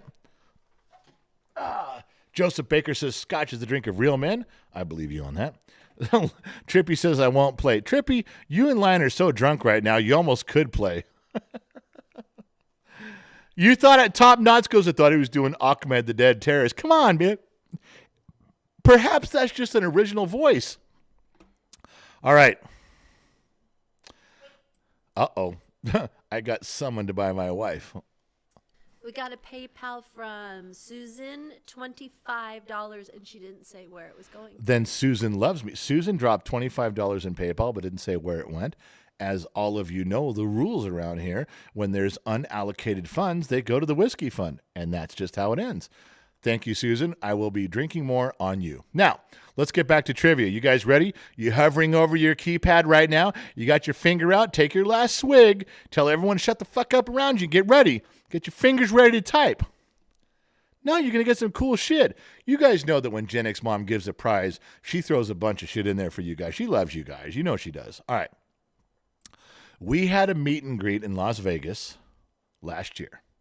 So the one coming up will be our second one. The first one, we had an extra. One of you guys, a member, an extra. Hasn't been here in a long time. He's still out there. Still pays his dollar to be an extra. That prepared us a gourmet dinner in his home. What was his name? Gourmet dinner prepared for anyone who showed up. Well, an exclusive group of us. I want to know who it was. What was the name? Nosterex is wrong. Nice try. Come on, who was it? What extra, what member, what one of you guys prepared that beautiful meal that was so perfect? Ernesto is the wrong answer. Does anyone remember who that extra was? Mrs. Fort Watton. Close. You spelled the first name kind of wrong. Not Gilbert. Gilbert can't fucking cook. Shut up. Marvelous Miranda's calling him by the short name. I'm still waiting for the full name. Not Joe Haney. Phil, Bob, Kyle. Laura said the first name, but I'm looking for the whole name. Laura said the first name. I'm looking for the whole name. Chef Jim, my left foot. You guys are fucking Spicoli. Almost want to give Dave the booby prize on that one. That was so good. Oh, what am I looking for here? Chef Jim, no freaking clue. Low Torque, Dick Van Dyke. There it is. Gerald Martin. And I'm scrolling back up. He got the full name, not just the short name. Raimundo Cortez. Raimundo Cortez prepared that beautiful meal. That's right. Oh, all right. So, Gerald Martin, please email GenXMom at GenXmom@GenXTalks.com. Let her know you were the winner. You did good. You're going to get some stuff, baby. You're going to get some stuff. Everyone's all Raimundo. No, Raimundo Cortez. You had to give the man the respect. Raimundo Cortez. He's the fucking man. All right, I'm pouring her the drink. Fuck it. I'll do another trivia. Why not? Let's give some more shit away. Who gives a shit anymore? All right. Now this name has come up. We'll save the third one for later. Okay, you ready? Quit fucking answering the question. We're already past it. We're past it now. All right. Coincidentally, at that dinner, at that meet and greet in Las Vegas, showed up a man. Oh, yeah. Gen X Mom has, to this day, a person she would run away with. She'd leave me for this man. Her high school crush was at Raimundo Cortez's dinner. What is the name, the nickname, the screen name, the name we refer to of her high school crush that to this day I play second fiddle to? Wise Oak, you're close, but it's not. You're close. Tom Cruise is not the answer. Your father, old man Jake. There it is. She got it? Mrs. Lionheart, Dr. McDreamy. Mrs. Lionheart, she got it. Mrs. Lionheart, please send an email to GenXmom at GenXTalks.com. And you need to send her your phone number because she only can go through your husband to get information to you. And that motherfucker is like a filter. He doesn't let everything go through. And she's trying to tell you stuff about Vegas and about the flights and about dates and times. And she has to go through the 6'13" Jolly Green fuck. You need to give her your direct line. We love you. We want to do some stuff, but it's tough going through your husband. He's kind of an asshole, and you know that when you married him. So, should we keep going? Should we give away more stuff? Fuck it. Why not? Dr. McDreamy is the answer. All right. No. I'm not done yet. I got a few more. All right. This is a simple one. This one is really easy. Super simple. All right. I'm going to have to, if I draw the question out too long, you guys will start answering before I'm done. So I have to shotgun. The question. That was my shotgun sound. It's not very good, but it's all I can do. All right. Okay, ready? Cartman goes, Rick Sanchez? No. That's a good fucking blind guess out of nowhere. He fucking just thought he'd throw it out. Joe Montana.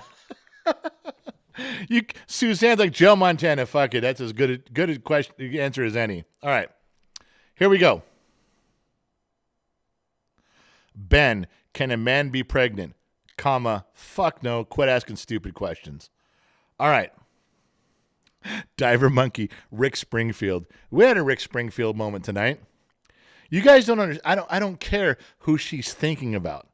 I don't care what roads Gen X mom drives on to rev her engine up. As long as she parks in the right garage, we're okay. All right, here's the question. I'm going to phrase it in a way that only true Gen Xers will understand. That only Gen X Talks fans and followers, extras, would understand. What is the name of the man who pretty much 24 hours a day lived in the woodshed? Here we go. Come on now. You guys know. First and last name. First one to say it gets a prize. First one to say it. Come on now. Tiffany Mim. Joe Haney. Weisenholt got it. He got it first on my screen. Joe Haney. That's right. You guys remember Joe Haney? He's no longer around anymore. He's been gone for a while. We miss Joe. He wandered off into the sunset, and that's all right. But Weisenholt, you got to send an email to GenXMom at genxtalks.com. We'll get your prize coming. Okay. What do I got? Do I got one more? I might have one more. All right. This one.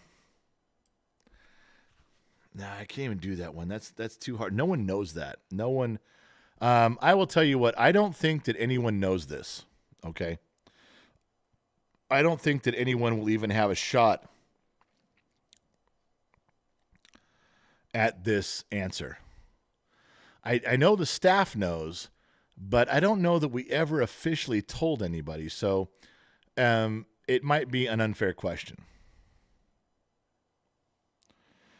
With that being said, if no one gets it right, I will give a prize to the best guess.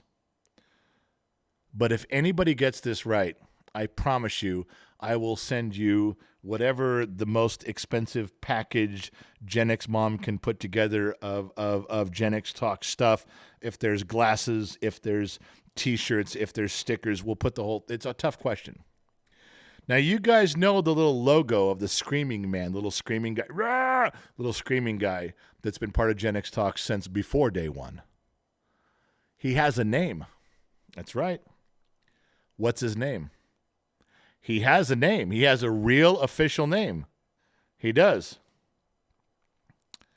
If anybody can tell me the name of the caricature that is part of Gen X Talks, I got to give you a little something. Old Man Jake says Alfred. Leon? No. John Rice says Dick Diggler. Man, if nobody guesses it, John Rice, Dick Diggler. Gen X Jerry, no. Pete, no. Carl, Bob, Beavis, my grandson, Hogan's Heroes, no. Pop, no. Kilroy, Derp, Screaming Guy, Mad Mike, Leonard Breaker, Leroy Johnson, Kid Brother Joey, no. Mad Mike, Ralph. Big Earl, Romy. Oh, Romy, dude, that was so fucking appropriate. I can't even tell you. Mr. Hand. Oh, Jake Long. Mike Hunt. I got what you did there. John Lennon. Doug. No. Oh, my God. All right. I don't think anybody's going to get it. I will now open it up to the staff. Bad Leroy Brown. Anybody got one there? Anybody on staff? No? Anybody on staff from Steve Garvey? Nice pull, but no. Nice pull. Lionheart said Milk Toast Marvin. And Lionheart is correct. He ain't that drunk. Actually, he's super drunk. That's when he accesses the brain cells that matters when Lionheart's fucking ripped out of his mind. Milquetoast Marvin. Marvin is the name of the caricature. You know what you win, Lionheart? Not a fucking thing, because you're on staff. But who said Dirk Diggler? That is such John Rice's. Look at John. Email GenXMom at genxtalks.com. John, just give her an email. That's fucking priceless. That was fucking great. For those of you who don't know who Dirk Diggler is, that's fucking great. The Hurt says Amanda Cuddles. I'm telling you, I couldn't have been happier with that answer. Not the right one, but god damn, that's funny.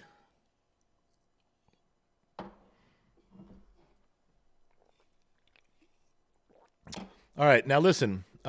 If you guys remember back in the day, if you guys remember years ago, if you guys remember that there used to be breaks for station identification, if you guys remember there was that, what was that signal they put out? The emergency broadcasting signal. Remember we were kids and you had to, it was a radio and TV and they had to move over for some shit. And it's kind of like that. Wait, Diver had a great question. All right, Lionheart, sweetheart. What was Diver's great question?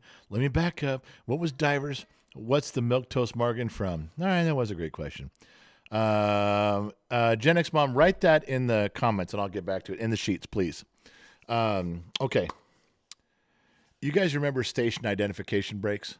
I don't know if they do them anymore. I've never seen one.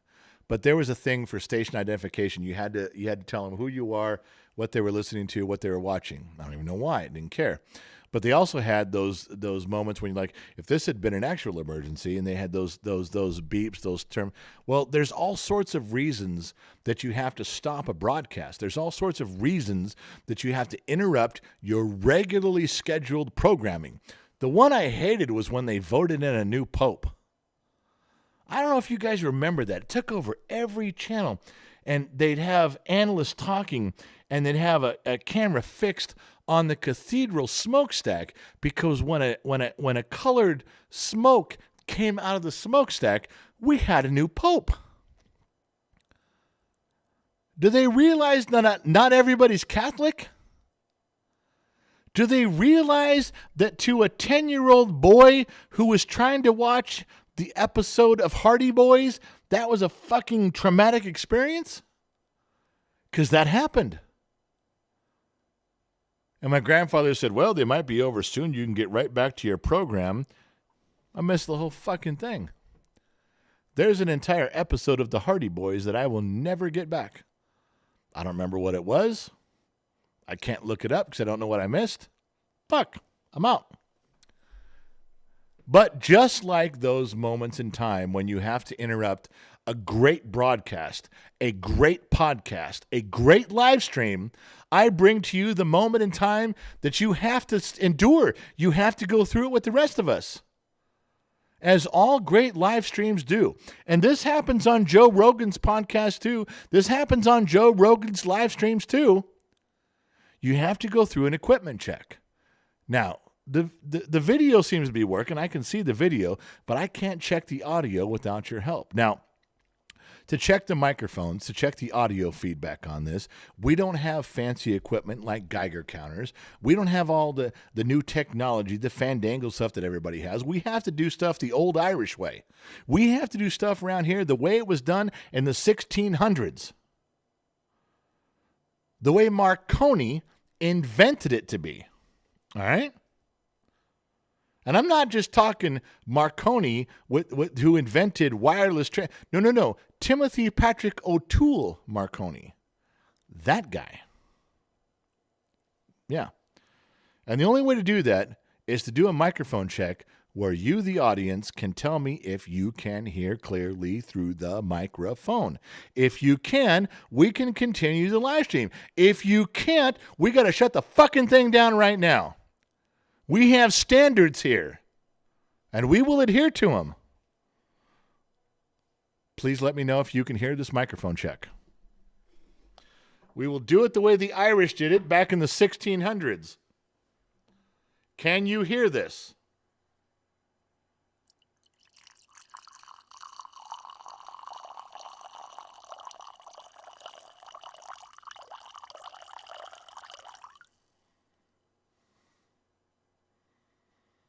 Are we good? Thumbs up. Look, it's fucking important, okay? It's important that we can hear these things, that we can continue unfettered, undisturbed, undaunted, if you will. Well, all right then. Carrie says, the sound of heaven, because this is the sweet nectar of the gods. Jack Daniels, old number 7.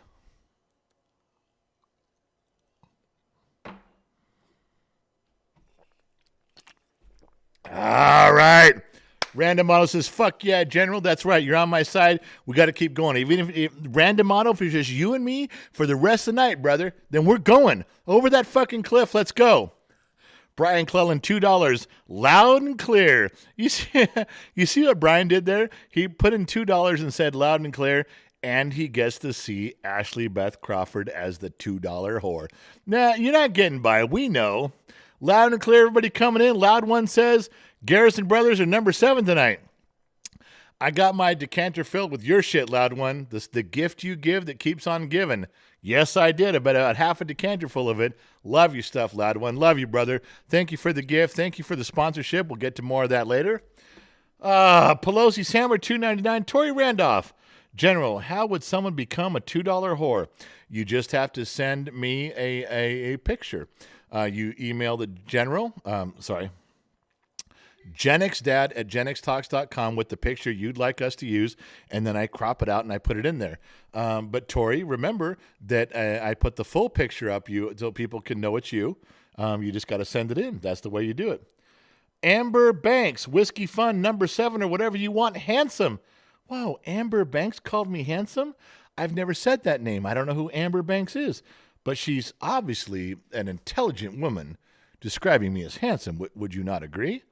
Whiskey Fun for old number 7. What do you want, handsome? I prefer Fireball because that's me, and I enjoy me and you. And she went, shh, and she laughed. I'm going to read that again. Are you guys getting this? Did you guys read that, or did you fuckers skip right over it?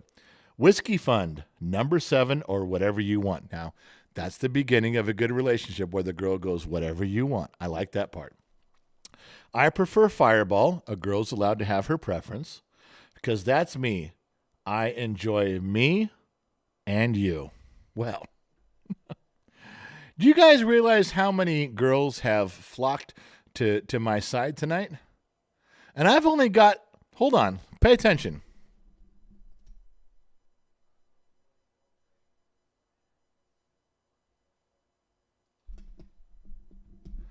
I've only got this turned up to about 6. And I'm getting $5. Turned it up to 6. I'm getting $5. Can you imagine if I turned it up to 9.5? I'd get no money at all because they'd all be passed out on their bedroom floors. And you know it's true. Vado Loco, $2. Sounds like you're going Brokeback Mountain. Whoa, whoa, whoa. Vado Loco, what'd you have to do that for? We were getting along so good. And then you did Two Bear called bullshit. Two Bear called bullshit. Thought you were chastising your son, man. Go back to yelling at your teenager.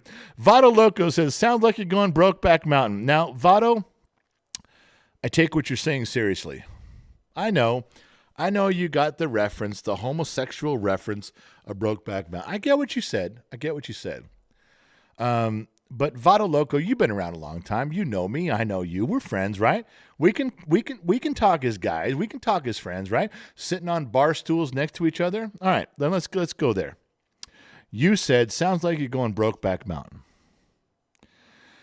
Unfortunately, what I have to tell you is the problem I've been dealing with my whole life.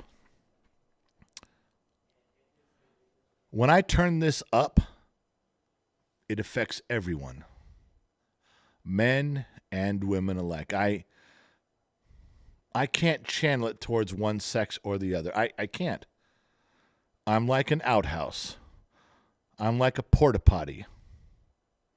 I think that would be the best way for you guys to look at me. I am a porta potty. I am the outhouse of fucked upness. When I turn this up, it affects men and women because men and women use an outhouse.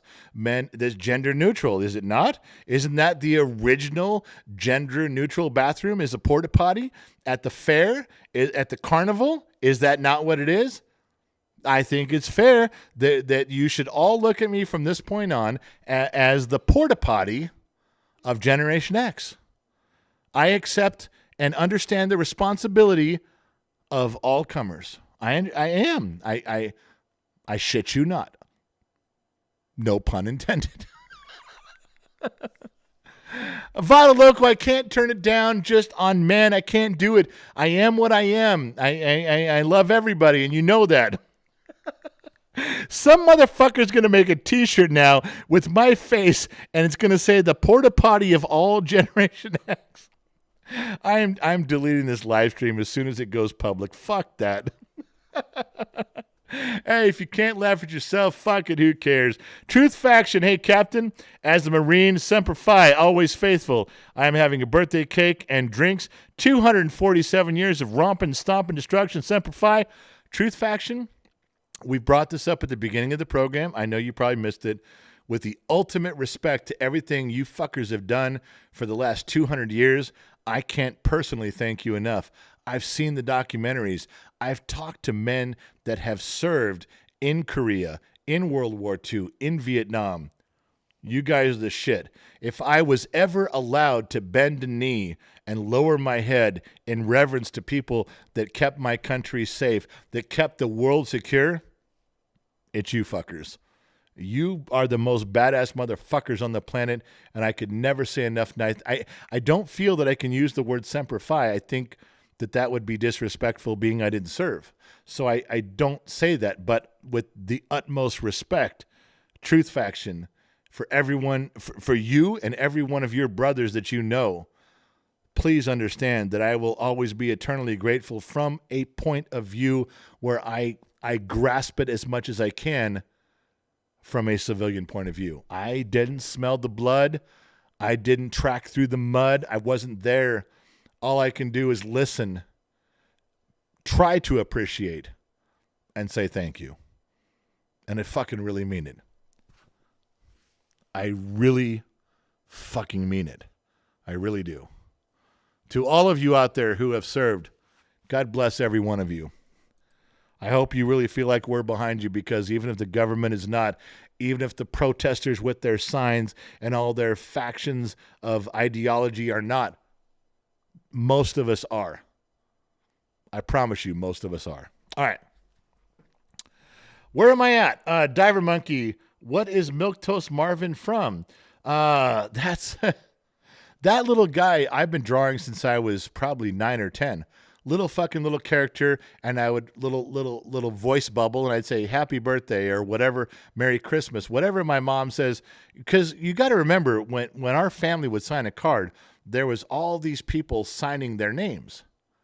And as I grew up, I got to about 9 or 10. I'm like, I want to stand out a little bit. So I'd pick a part of the card. My mother would say, sign this for your Aunt Edna. So I did. And I would draw this little guy and say, happy birthday. Little eyes up and happier, not angry. And I started doing that with everything from like 10 years old. And I did it my whole life. Every time. And my wife does the same thing. How many of you have a wife that goes, sign this? What's it for? It doesn't matter. Just sign it. Say happy birthday. And we do. I make sure that from the time I was 10, so going on 44, 45 years, that I draw the little character and I write a little bubble, happy birthday, congratulations, whatever it is, I've written that. And so when it came time for Gen X Talks to have a logo, Gen X mom said, oh, no. Do your little guy, that little thing. And I went, what? No, do that guy you've been doing your whole life. You've been doing it since we were kids. Do that. So I drew it out and she put it on there and she trademarked it. She patented it. There it is. That's the guy. Although Gen X Talks has been moving away from that guy, we've been moving toward modern things and modern symbols. And I got it, but that's the guy. And we just named him Marvin because he's a nerd. All right, what's in here? Disney Mama Sammy Joe. One more trivia question? I'll think of one. Rowdy Bobby, member for 4 months. He's an extra. Love Rowdy Bobby. Him and I talk personally. Elizabeth Rojas, the Singapore Hooker Fund. I forgot about the Singapore Hooker Fund. The scratches are still on my back. Chush, you are definitely handsome, but not as sexy as my loud one. Now, Chush just said that. Now, Chush and Loud One are getting married. And Chush just said, you're definitely handsome, but not as sexy as my Loud One. We rehearsed that, I told her, I said, you can't show your open affection for me. You're getting married. You have to keep it a little on the down low. If you're going to say something publicly, you can say I'm handsome, but you have to show that Loud One is more handsome. You can call me sexy, but you have to say, Loud One, your husband is more sexy. So that was a very well-rehearsed, well-placed, well-timed, well done, Shush. Well done, sweetheart. I know what you mean. Oh, shit, my wife's here. Hi, sweetheart. I was just fucking around with Shush. We were just talking. Okay, $20. No, you can't hear you. $20 from Elizabeth Rojas. She says, handsome general for the harem girls. Bring that mic in nice and close and turn it up to 9.5, please. Whiskey Fund. Should I do that? And Gen X Mom gave me the thumbs up. All right, Elizabeth, I might do that just for you. But I don't think there's any harem girls left in here. What is there, like 3 of you? Mrs. Forwatton, who's the leader of the harem girls, Elizabeth. There might be a couple. I don't know how many harem girls I have left. Let's blow through the sheets first.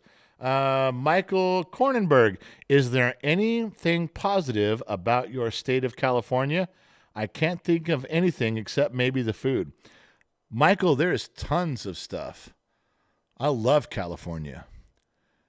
Have you ever sat in Malibu or Santa Monica or Zuma Beach, San Clemente, and watched the sun set into the Pacific? It's like gold that melts into the water. Oh. Have you ever seen Highway 1 all the way north where there's pine trees that grow right up against the salt water? Nothing like it. Tell me that you've spent the night in the high deserts of California where you wake up really early in the morning, you reach out of your sleeping bag and the sand is cold. Still cold from the night. And you watch that purple sunrise over a California desert with a few Joshua trees in the background. Oh, I love California. I think that when God created the earth, I think God knelt down and kissed Yosemite Valley. That's how beautiful Yosemite is. I've been there so many times I can't count. You want to ask me if there's something good about California? I don't like the part man-made, but there is so much about this state that I love. I have a hard time leaving it, just so you know. That's what I like about California, and my wife feels the same way. Gen X Mom. Mrs. Forwatton sent $20. This is kind of important. She said, General, Owen Robertson is here. You talked him into asking out a girl last year. Yeah. Well, they are having a baby. Studio Fund. Are you fucking kidding me? Owen Robertson? We talked to him about it 9 months ago, and he was asking some advice about a girl, and should it go? And we talked to Owen. Now they're having a baby. My man, Owen. Man, way to plant your fucking flag. Owen Robertson planted his flag, and he's standing tall right now. My man. Oh, if there was ever a time for this, Owen Robertson... Fucking A, Bubba. Jesus H. Tap Dancing Christ. If there was ever a way to facilitate, everyone better be giving hearts. Everybody better be giving glasses to Owen right now. That was one man who wasn't sure. He knew what he wanted. He knew what direction he wanted to go. He just needed a little push, and we gave it to him. Oh, fuck. Owen? That was the fucking greatest news of the whole night. Greatest goddamn news of the whole night. Fucking A, Bubba. My man, that's Owen. You guys catching that? Don't be such a stranger. Come back around. God damn, that's good. Now, if you're looking for a name for the baby, I want you to consider General. Not as a first name, of course, but whatever. Even if it's a girl, Stacy General Robertson. That's not bad, right? You just General in there somewhere. I think it's appropriate. I think it's. I honestly think it's due. It would be the right word. Not that you owe me. You don't owe me. But I'm just saying that it wouldn't hurt my feelings if you were to bestow upon me the honor of she could be Brittany General Robertson. There's a lot that you can do. There's some wordplay you can do there, but you need to take that into serious consideration. I think so. Just oh my God, Matthew Long dropped in $20. Matthew, I love you for doing so. Thank you very much. And who's this one? Matthew Long, another $20. That motherfucker wanted to stir the goddamn pot, did he not? Doug Vanderhoot, $20. Just getting it after and getting it done. Doug's been here a while. Matthew Long dropped in $20 two times. Did anybody see if his shit came through and fucked up or was it $21? Oh, Matthew, you had to give $21 to stir the fucking Roman orgy in that jar. Look at all those asses in that jar. Do you guys see this over here? All of Mrs. Fort Watton's perfectly ass-shaped peaches. Good stuff. But you got to go $21. All right. All right. Owen Roberts says, I'm crying all the way from Glasgow. I've been building a nest. I'll always follow your advice. I do owe you. You're the fucking man, and your family is amazing. Well, all those are just words, Owen, until... Oh, I'm trying to do it with a straight face. Shut up. Let me start over. Owen Robertson's, those are very nice words. Thank you very much for those things. But until you actually fill out the birth certificate and sign it, I'm not sure if we can go any further down. Oh, fuck. I'm sorry. I couldn't. I'm trying to stick to the script. Owen Robertson, I will raise a glass to you, my fine feathered friend. Well done, my man. I remember you vividly from months and months ago. Thank God and thank Mrs. Fort Watton to bring it to my attention. Mrs. Fort Watton's the bookkeeper. She ain't gonna let this shit go. There's times she interjects and I have to respond. No. Mrs. Fort Watton can pull the fire bell. She can pull the fire bell and we all go out onto the grass in the field and take names and take numbers and listen. When Mrs. Fort Watton pulls the fire bell, I gotta fucking listen. That'll be on her thing now when she does a PayPal. $20, I'm pulling the fire bell. And I will respond. I will listen. I'm very obedient. For all the girls out there, I'm a very obedient guy. Yeah.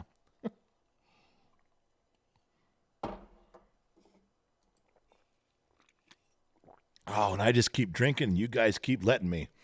All right. Whoo. Rich Kid said, "Do you guys read that? Did you guys read that? Look up. Scroll up. Rich Kid. This is weird." Rich Kid said, "This is weird." Yeah, I've got that a lot. This is not like any other live stream, podcast, whatever you want to call it. I don't know what the fuck we're doing here. We're just a bunch of people hanging out talking. You guys are talking about shit and I'm responding. I talk about shit and you guys are responding. I know.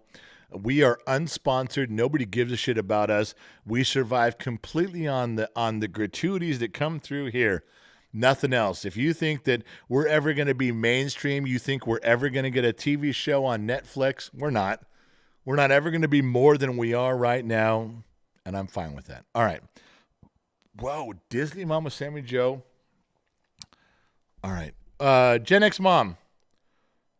Who was the person who said I should do the voice? No. Elizabeth Rojas and Disney Mama. All right. I can't turn down the lights like I normally do because they're big and they're too fucking far away. But I can repeat the request. I can comply to Elizabeth Rojas and Disney Mama Sammy Joe and to all the other harem ladies out there who wear the pink shirts every day. Wow. My wife just yelled, all the harem girls need it. All right. Improv time. Think of something off the cuff, and don't be stupid. Don't fuck it up, General. Don't fuck it up.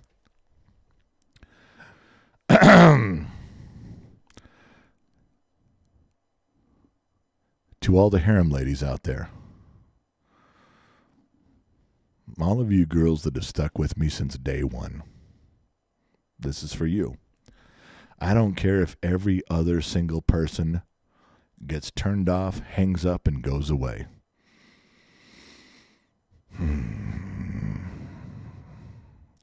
If there's only 11 of you left in this live stream after I'm done talking, I'm all right with that.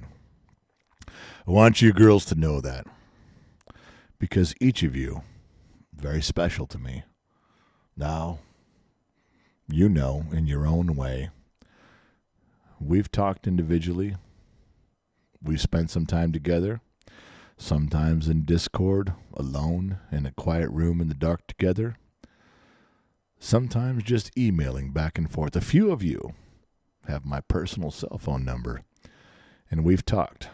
When you're crying alone in your room, into your pillow, the light comes on your phone, and it's me. Why? Because I'm not like other guys. No, I'm not just thinking about the one thing that other guys care for in life. I'm thinking about you. I'm not driving towards that one thing that all the other guys want. No. I care about your emotions. I care about your feelings. I care about who you are. I care about what's going on in your life. And you know that. Yeah. We've had those moments together. We've had those moments that no one else can take away from us. So I want to tell each of you harem ladies right now,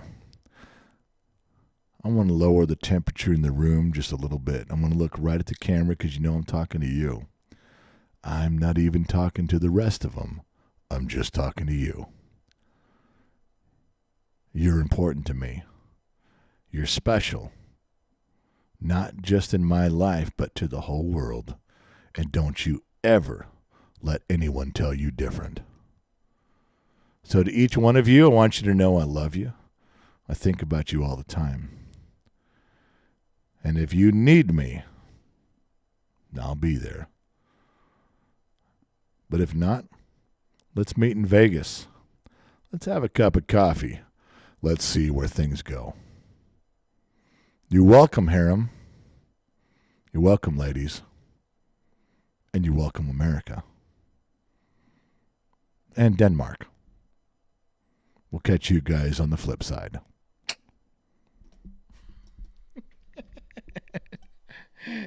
Don't make me do that again. Twice Gen X mom stuck her head out like she doing this like, thought that was just for me. All right, I don't know if that did it or not. If that was the voice, I'm fucking drunk. I've been drinking. Did that work or did that not work? You know, no matter what we get out of this, Mrs. Fort Watton's going to go, you know, so. I've had better.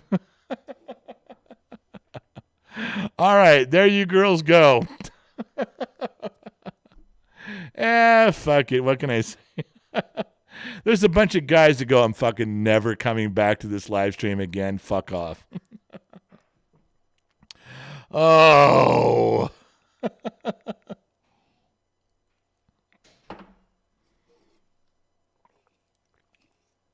Oh, all right. All right. Yes, circle the wagons, pour a drink. You guys got me to whore myself out. Gen X Mom was the catalyst. Eric Ludwig for the studio or the wine cooler. Whoa. No wine coolers, Eric. No. This isn't Bartlett, Jamestown, or Seagram's. Seagram's golden wine coolers. They're wet and they're dry. I hate fucks is throwing up. There we go. Ellie says, can we please make that a slice? Oh, Ashley Beth Crawford, tonight's $2 whore. It was pretty fucking good, General. All right. Well, then I haven't totally lost my touch. I've been out of the game for a while. I don't know everything to say. Romy says Bruce Willis. Yeah, that was good. That was a nice pull, Bruce Willis there. Oh, you guys, you're fucking with me right now. All right, let me go back to the sheets. I got to go back to my book of lies to make sure I didn't miss some stuff. It's about time. Come on now. All right, I have a dilemma. Now, I don't normally ask you guys for help. Normally, I'm okay.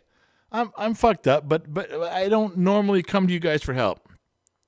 But I have a situation, which means you guys got to fucking quit typing and listen to my problem and help me with an answer. Gen X Mom, yeah.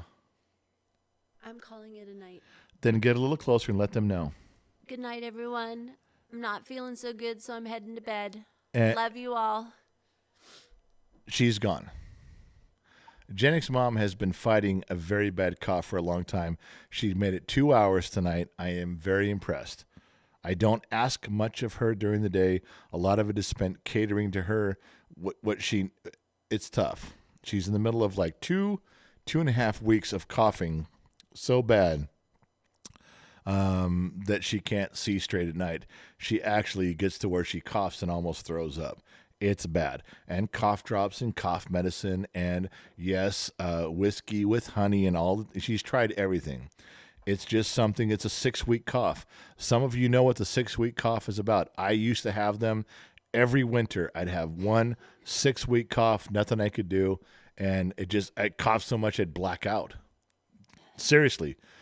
Cough would keep me awake for so many hours, and I'd cough so much that at 2 in the morning, I would just pass out. Kill me. She's doing that. She's never had those before. I've had them. This is her first one, and it's killing her. She stayed a long time, you guys. Just so you know, she loves being part of Gen X Talks. She loves interacting with all you guys. I can't tell you how much she loves talking with you guys and reading the PayPals. It's a huge thing for her to have to go to bed. She doesn't want to. She'd stay the whole time. So she's gone now. Now, when she gets upstairs, with her normal cancer pain from leukemia, she will take her pain pills. She will take a hot bath. She will get a heating pad. She will climb into bed. She will get her dog, that fucking asshole Ranger, and he will lay at her feet, and she will and then she starts coughing, and she gets up. But that's her routine. It's been rough on her. She did a really good job by staying as long as she did. I'm very pleased. What the fuck was I talking about? I had something. God damn it. I was going to say, maybe that will remind me. Oh yeah, I do remember now. Okay.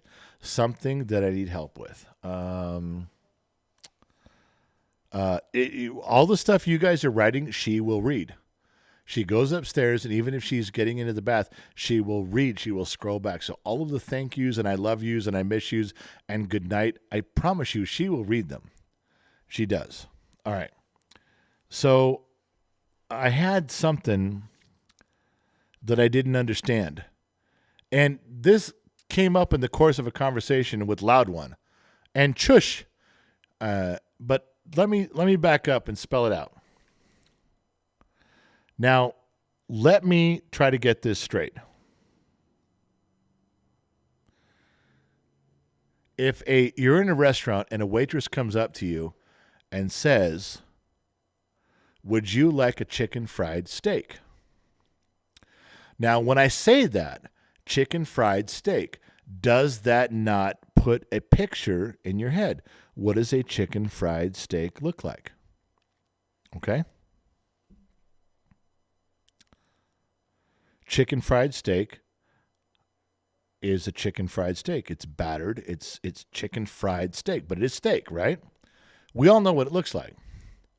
So what if the same waitress said, "Would you like to try chicken fried chicken?" Now, the reason I bring that up is because would you like chicken fried steak? Oh, I think I might like a chicken fried steak. You know, we also have that in chicken.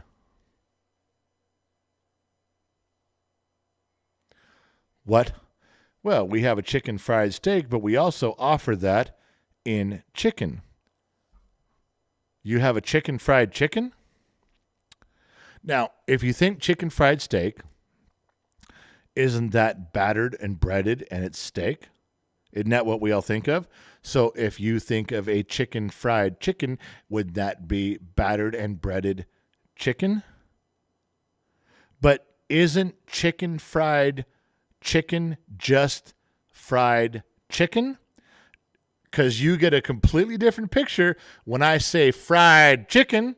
You get a completely I know what some good fried chicken is, baby. Do I look like a man who misses many meals? No. I know what chicken fried chicken. You give me some fried chicken. I know what fried chicken is. I'm gonna get me some, and I'm gonna mow down on it. So fried chicken in my head is this. Chicken fried steak is this. Chicken fried chicken is more like this. So let me get this right. Fried chicken is this. I got me some fried chicken. But chicken fried chicken is this breaded chicken fried chicken. So by just putting the word chicken in front of fried chicken, which is delicious, we get chicken fried chicken, and it's a whole nother fucking thing that resembles chicken fried steak, but it's not, because it's not steak. It's chicken. It's way over here. It's on the Denny's menu, and I'm not even sure if it's real fucking chicken. I know fried chicken is chicken. I know chicken fried steak is steak. What the fuck is chicken fried steak? Chicken fried chicken. I'm a little confused. And that conversation has been fucking with me for about a week now. Because we've actually had the conversation with a waitress in a restaurant, in a bar, in front of Gen X Mom and in front of Loud One and Chush. I had the conversation, if chicken fried steak is this and chicken fried chicken is this, wouldn't that just be fried chicken? No, because we put the word chicken in front of the word fried. So what? That fucks everything up? Wouldn't you say breaded fried chicken? I don't know. You guys got to help me out with that one. Amber Banks, $5 for your table fund, Mama. And Amber, thanks for donating Mom to her table. We're supposed to be focusing on me right now. I'm still here. What do we got there? Eric Leroy should have ordered. Eric Leroy. It was Eric Leroy. It was at the same restaurant you and I were at. Eric Leroy. That was at the same place. Different waitress at the Crest. We should have ordered to go. All right, give me fried chicken. Give me chicken fried steak, and give me chicken fried chicken. And let me see what the fuck is going on here. That's what I should have done. Eric Leroy's right. I should have ordered of all of them. Trekker says double breaded chicken. Well, then what's with the chicken fried chicken thing? Just is different than if you put two words of chicken, then it's fucked up. It's different because I know what fried chicken is. Oh, I've had some of the best fried chicken in my life down south. Some of the best fried chicken in my life. And it don't look like a chicken fried steak. I'll tell you that. Oh my God. What the fuck do I know? There's so much fucking wrong with me. You get what I'm saying, though, right? Do you understand the confusion? For a dumb, redneck, hillbilly, inbred, Jed, dumb mechanic in the middle of the desert, when you start using words and you fucking cross the lines, Loud One was there. He saw the confusion on my face. I was like an AOL dial-up modem that got locked. And I fucking couldn't get there from here. I fucking locked up. He saw it happen. Loud One, I told you at the table. They named it that because they were stoned and lost what they were actually talking about. That makes the most sense. Some dude who was stoned out of his mind said, just call that stuff chicken fried steak. And then some dude came along and said, well, what do we call it when we do it to chicken? Fucking call it chicken fried chicken. I don't give a fuck.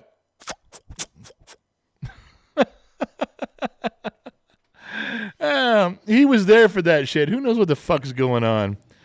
Oh my God. I can't. I'm just telling you. I'm just telling you. For Christ's sake almighty. Here come the fucking asshole dogs. My son must have let them in. Goddamn pimps. 2 young pup dogs that fucking run around tearing up my carpet. Fucking fuckers. All right, let me check my book of lies. No, you guys want me to check the book of lies because there's more stuff. I'm going to pour a drink. Let's pour a drink right now. With the Sun Valley Fox not listening, not pay attention, not have nothing to do. 11 decanters. 11. 11 decanters and the Sun Valley Fox is nowhere to be found. I love my brother-in-law, but fuck. All right. There was stuff in here. Loud One chimes in with $5. At least you understood that one. Fuck it. I kind of did. All right. Let me scroll through the book of lies and see if there was something we're talking about. Bum, bum, bum, bum, bum, bum. Okay, here's one dumb thing. I think Jennick's mom wrote this one in my book of lies. We made hotel reservations for Las Vegas. We are personally going to be there January 12th, 13, 14, 15, and in the morning of the 16th. There's 3 days we're going to be there for Gen X Talks, but we wanted to get there a little bit early and stay a little bit late, and that's okay. And we made the room reservations, and we did some stuff for Lion. You know, he's way across the country. Say, hey, we got the room stuff. Now, we're having trouble. Like, fuck. They always ask, how many people are going to be in your room? We're like, 2 adults and 1 child. And luckily for us, as we did all this for Gen X Talk staff, Lionheart, Lion's wife called us and said, listen, do what I do. When you make the room reservation, let them know that it's 1 adult, which is her, and 1 small invalid child, which is him. She said, you can even tell them he's a handicapped child. You may get a handicapped rate. So Gen X mom, with the reservation desk, with the concierge, she said, we'd like to reserve this room and get this up for Gen X Talk staff and blah, blah, blah.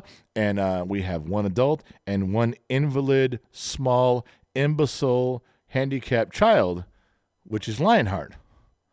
And they said, oh, no. We would love to give you a special rate. Holy shit. This is just like when I had a shop. We got paid extra from the government for hiring the handicap. You get a special room rate when you hire a mentally challenged person like Lion. That's great. I was all in for that.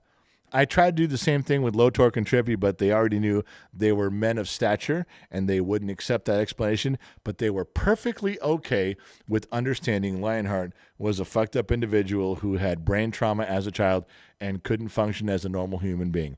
So his wife was correct, and thank you for saving us $37.85, Lionheart.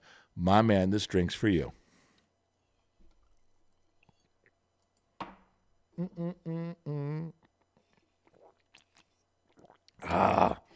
I'm empty.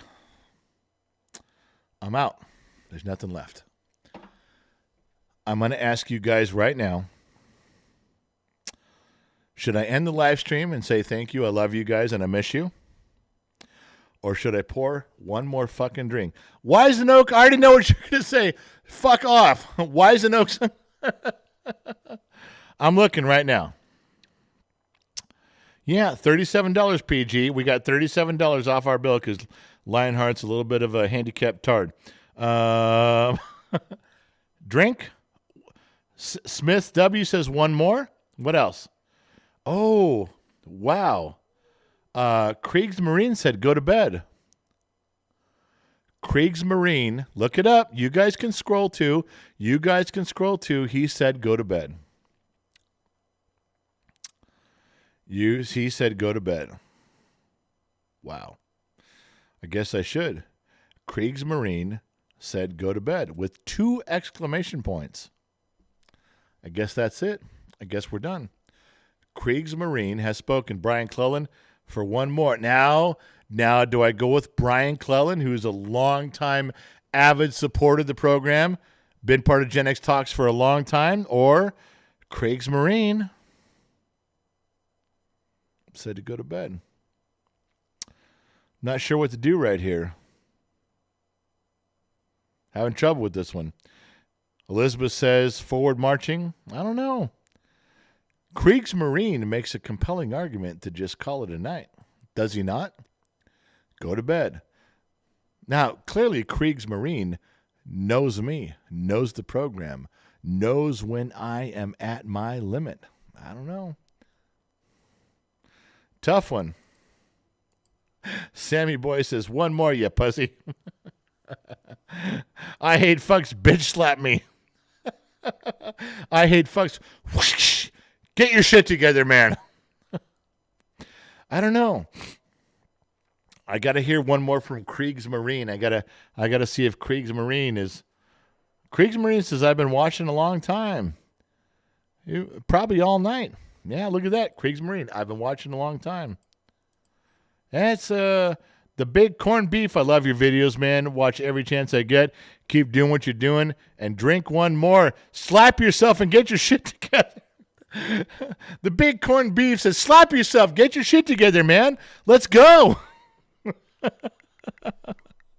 Oh, I don't know. Kriegsmarine, man. Kriegsmarine. He kind of hit me deep, hit me to the core. I don't know what to do here. Little bit of lapse. We've gone 2 hours. We've got 2 hours and 11 minutes. Come on now. I've put in my time. Kriegsmarine, when your son didn't have pimples yet. Now, Kriegsmarine, when your son didn't, I don't know what that means. I'm lost. PG, that's a negative. He can go to bed. Pour another cup. PG chimes in. That's a negative, sir. Negative contact. Keep going. David Black, $2.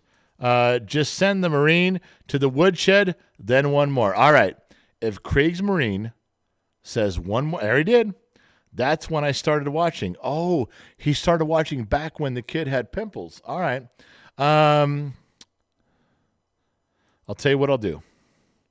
I'll put Kriegsmarine in a timeout.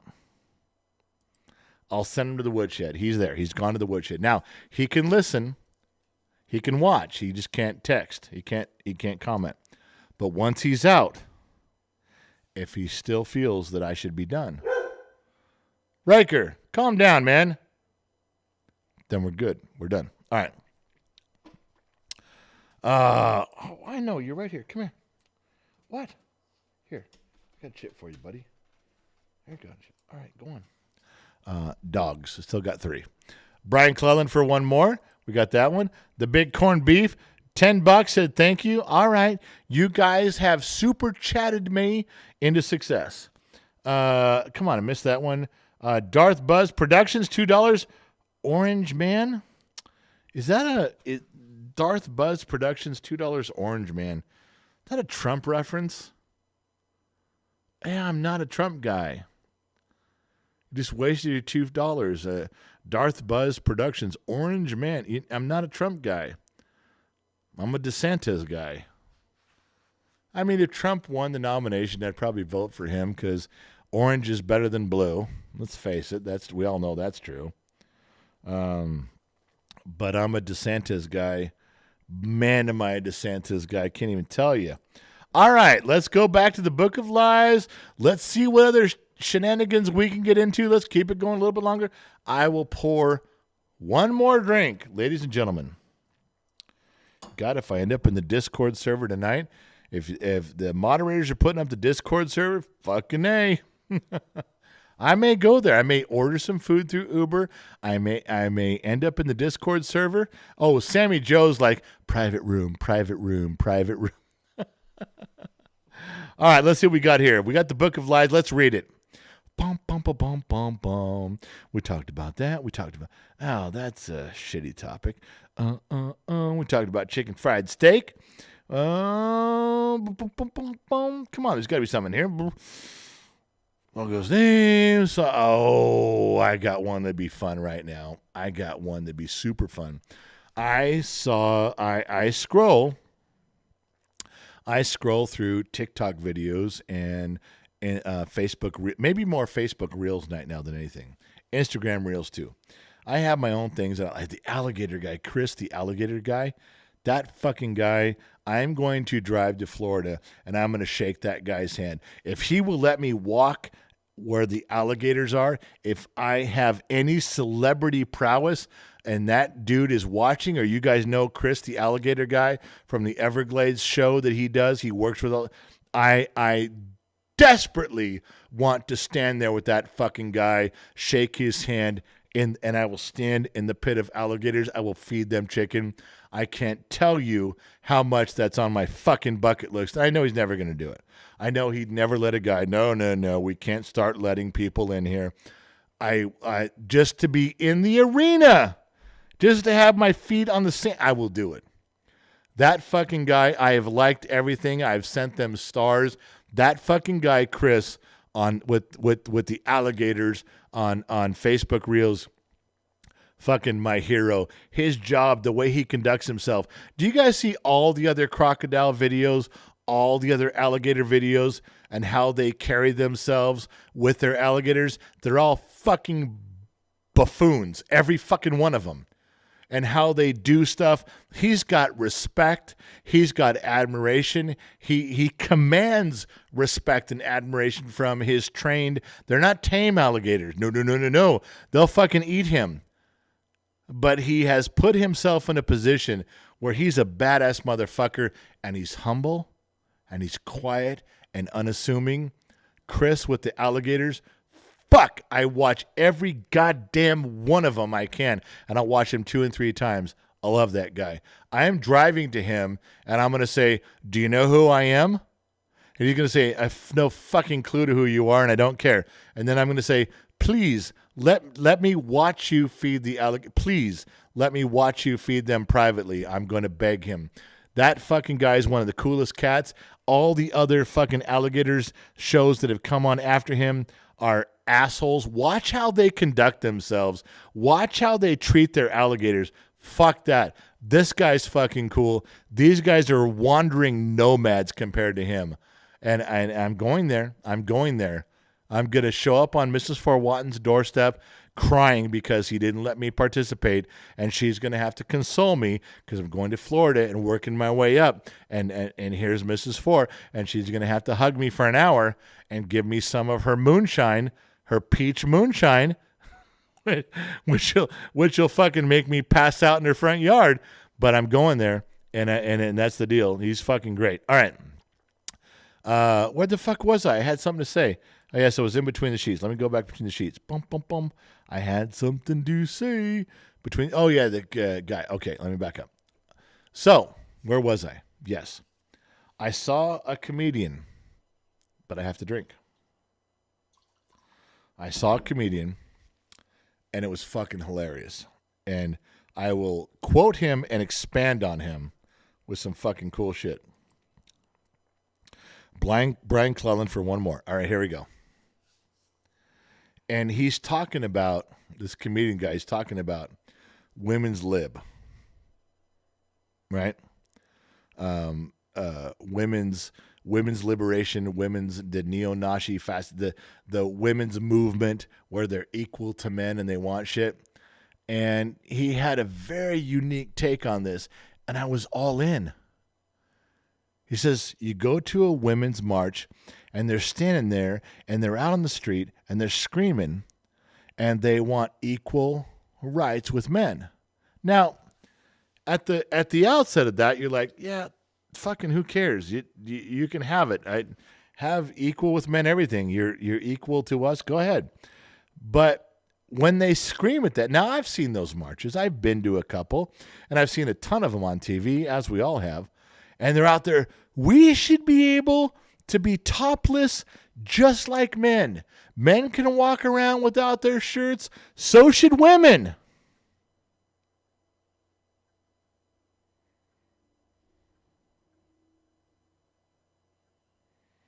Yes. I'm okay with that.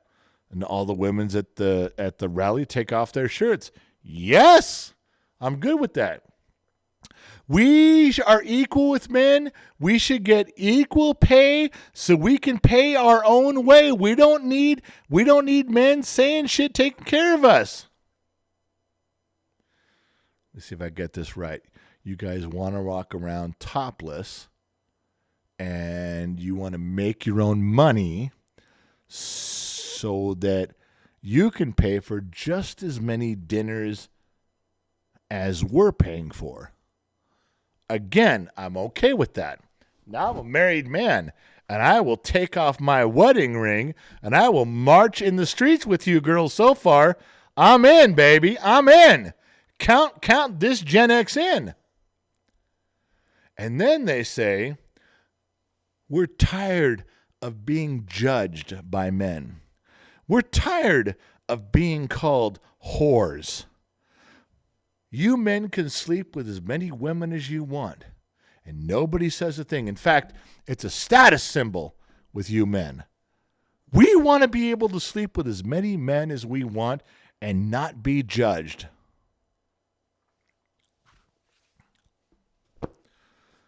God bless you. Each and every one of you. Yes. Yes, I say, this old Gen X man is with you. Power to the whatever women's movement we're doing here on the street corner today. If you want to sleep with as many men as you want, I'm fucking in. I'm in. I started calling all my friends going, you need to get down here.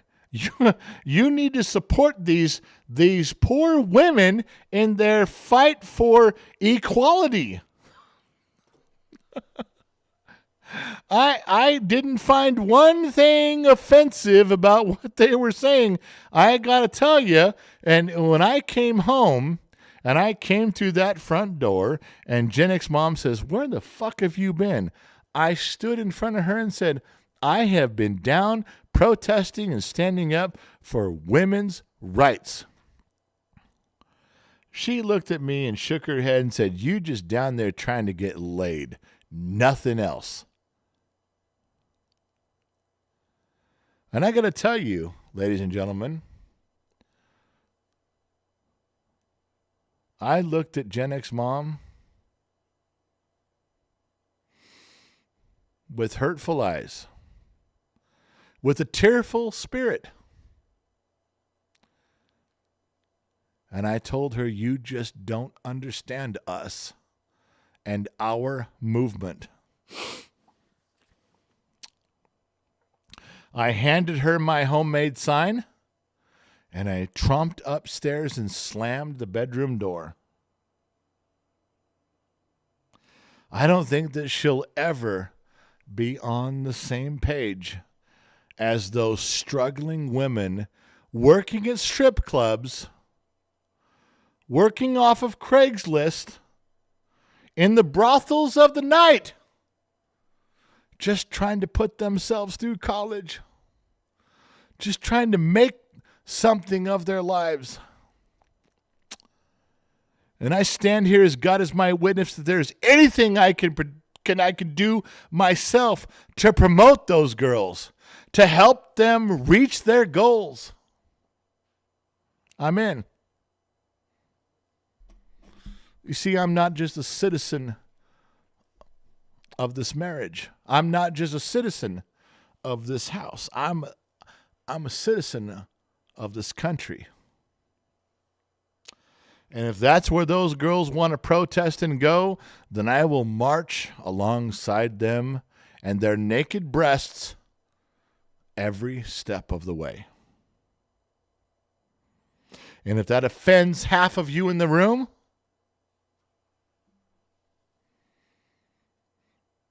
the other half with Johnson's, understand me.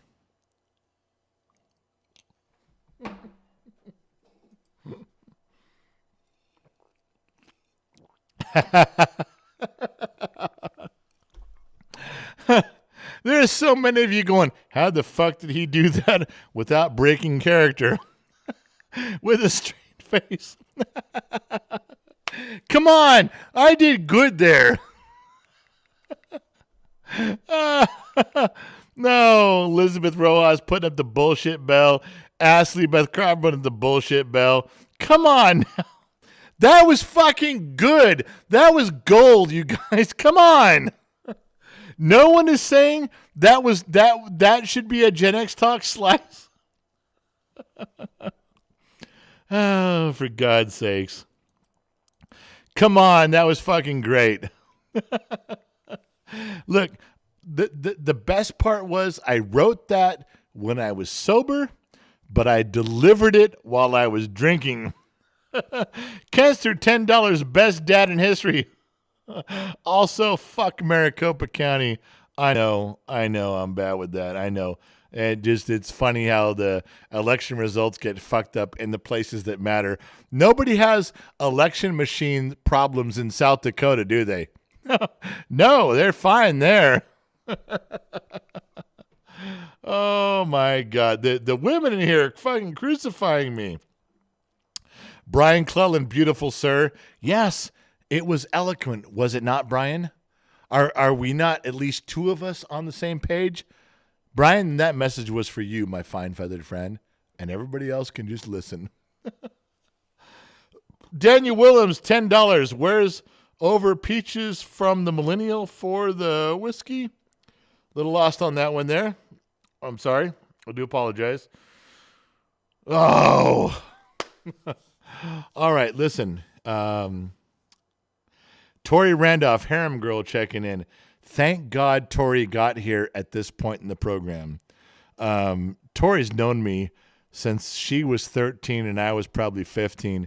I love Tori like a baby sister. If you guys fuck with Tori, I'll fucking break your legs, every fucking one of you. Tori would be correcting all the things I say in life. When I say, well, I did this, she'd go, no, you didn't. If I said, well, I mastered that, she'd go, no, you didn't. And when I deny stuff, I was never that type of guy. Tori would go, yes, you were. Tori, I was best friends with her older brother. And Tori knows the vibe, and her older sister even more so. Her older sister used to be in here all the time. Her older sister's not here anymore. But if her older sister and Tori got in here, I'd be fucking ruined. Between the two of them, I'd be fucking ruined. Totally ruined. I love Tori so much. You have to say that when a woman has power over ruining your life. You got to quickly come back with, I love you so much, and flowers are on their way. Daniel Willems, where's over peaches from the millennial for the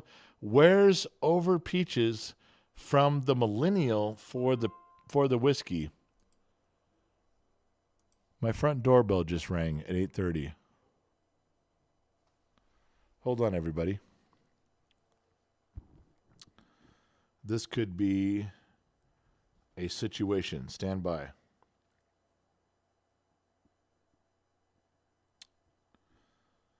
Somebody is in my driveway. I don't normally do this.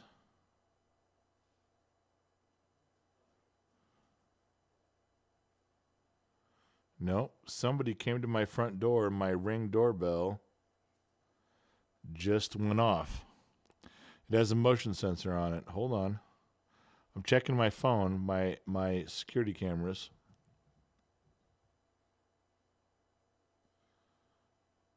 What the fuck?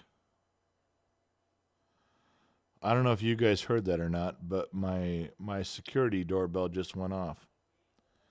There's something going on in my driveway right fucking now. Stand by.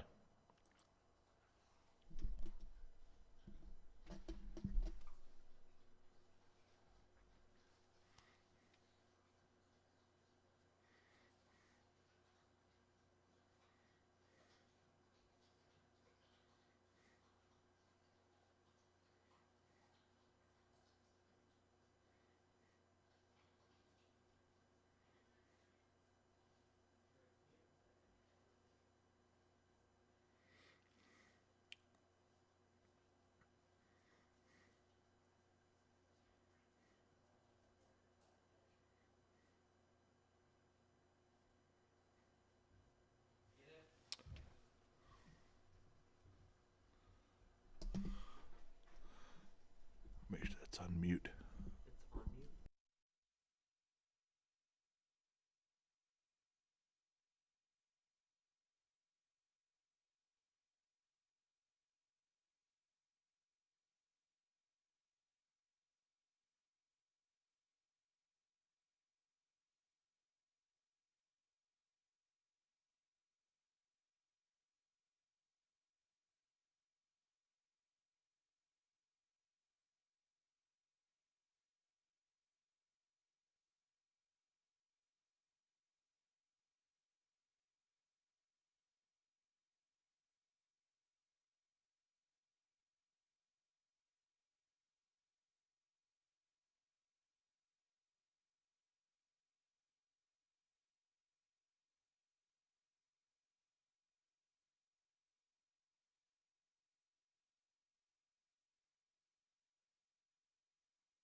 All right.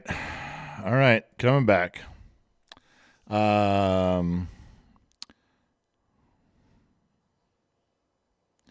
I wish there was an interesting story to tell you, but there was a person who did not know what was going on or where they were, and I directed them to another opportunity. Rule number one, if you fuckers are Generation X, if you fuckers are of the mindset, you don't fucking talk about shit on camera or on microphone ever. You get a hot mic, you shut it off. You go handle stuff, you came back, everything's fine, no big deal. You don't fucking talk, well, there was a guy and there was a thing and there was a stuff. You shut the fuck up. Anybody who's looking for well, what was the story? Well, there was this guy and there was this deal and you're not Generation X. You're millennial. You're fucking Generation Z. You don't know when to keep your fucking mouth shut. You handle something, rule number one, you don't fucking talk about it. Ever. So, there was a guy who was looking for, and he was confused about some, and we directed him, and that's it. No problem. And he went on his way. That's all I know. That's all I'm ever going to know. Figure it out, fuckers. You guys, everyone who was frothing at the bit out of a curiosity, you're assholes. Everybody who was concerned, who emailed, who text messaged, that's Generation X. You don't fucking, oh my God, guess what happened? Fuck off. You guys are just dumb. You don't know how it really works in the real world. You live in the fantasy world. You're safe behind your keyboard. You're safe behind your monitor. You're safe behind your TV. Ooh, what was the story? What'd you do? What happened? What did he say? What did you say? Ooh, what happened then? Fuck off. Nothing happened. It was a non-incident. Everything's fine. There was nothing to report. Everybody who's Generation X knows exactly what I'm fucking talking about. Everybody who's 35 and under has no fucking clue. Old man Jake, I would be the next $2 whore, then you got to send me a picture. Listen, that's the gig. Mrs. Forwatton, she wrote Fight Club. That's right. The first rule of Fight Club is you don't talk about fucking Fight Club. Every story that I give you, the only times I give you something really interesting is one, if it's true and it happened, and two, if it was so long ago, I can't get in trouble for it anymore. Do you get it? And that's not just me. That's the way we all fucking operate. Anybody who sits there and you're like, well, what happened? What'd you do? Well, I'll tell you, here's what happened. They're a fucking dipshit. They haven't lived in that world more than 5 minutes. They got that one story and that's it. Because you don't fucking bring it up. But people do. They want to tell you how badass they are. Well, I was in this car accident. This motherfucker got out of his car and I squared up with him and I told him, and you want to get out of a car accident with 5 or 6 cars in the middle of an interstate? You want to start telling everybody how what happened, how great you are? You shut the fuck up. You don't say a goddamn thing. Oh, that's hard. That's hard for millennials. That's hard for Gen Z. They want to be, oh, you got a camera on? Let me straighten my hair and tell you what happened. Let me tell you what happened here. Let me tell you what this guy did and that guy did and those guys did. Generation X gets out of the fucking car and tells you, I didn't see anything. I didn't see a fucking thing. Don't ask me no more questions. We've been on this planet half a century. Keep your mouth shut. Now, I told you that my doorbell rang and no one was supposed to be here. I told you my doorbell rang and my security cameras, it wasn't one of my kids coming. And I told you that something happened, and that's as far as it fucking went. Now, there's a few of you that are going to text me personally. Two Bear, Lion, Mrs. Forwatton. They're going to text me, hey, was everything okay? And they're not even digging for the details. They want to make sure that my family's okay.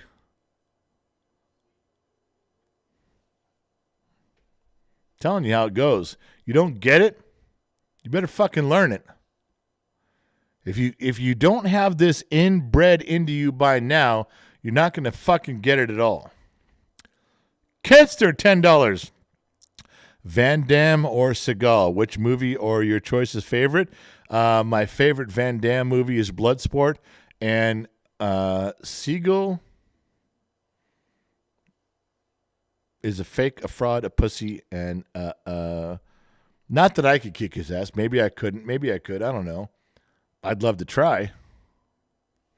I would do that. I would celebrity box that motherfucker, only I'd cheat. I don't have any rules when I fight somebody, just so you know. There's no rules in fighting. For Generation X, there's absolutely no rules in fighting. There's not. Generation X will fucking destroy you.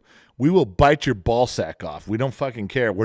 There's no rules in fighting with Generation X. Old age and treachery will defeat youth and skill, which means we cheat. There's no cheating in fighting. You just win. Steven Seagal has been challenged by some regular people that know fighting, and he's lost every time to the point where he quits. So I'm a Van Damme guy. Bloodsport. There you go. Trey Z says, member for 8 months, bottom of the Glass Nation. The only rule for fighting is fight to win. That's as simple as you can put it. As you might have imagined, I've been in a scrap or two. Hold on. There was something blue popped up on my screen. I don't want to miss it. I might have missed it when I was gone. Hold on. Loud one, you really told the cops to shove their warrant. It wasn't the cops, loud one. It was not the police. Old man Jake, I would like to be there the next $2 whore. Then old man Jake, send me a picture. GenXMom at GenXTalks.com. Send the picture in. Elizabeth Rojas, hair and voice, sliced. Pew Pew Fund. Liz Ellie, come on. What I miss? Daniel Williams, $10. Lionheart said, it is an honor to be the $1.55 whore against Mrs. Four Watson's Peaches, which it is. If you are the $2 whore in the same jar as Mrs. Four Watson's perfectly ass-shaped peaches, casted and rendered from a mold, from a plaster mold of her ass, yes, it's a privilege. Pardon my French, I cannot comment swear words, which is a good thing. This one, whiskey, have an absolutely wonderful weekend. Daniel Williams, thank you very much for that, my man. I'm scrolling back up to see what I missed. Loud one, isn't it? It's not an arrest warrant. Jesus Christ, loud one. He knows me too well. If you guys listen to the podcast, you understand about the warrant. If you listen to the podcast, there is a warrant. Just go listen to the podcast. If any of the moderators out there, there's only a couple left, just put up the podcast link, the Linktree thing. They'll get it. There is, we're talking about the warrant later. Come on, man. Let's go to something else. For Christ's sake. Old man Jake, I sent you the picture so you can pick. Old man Jake, that's what I needed. All right, listen, I got to go, you guys.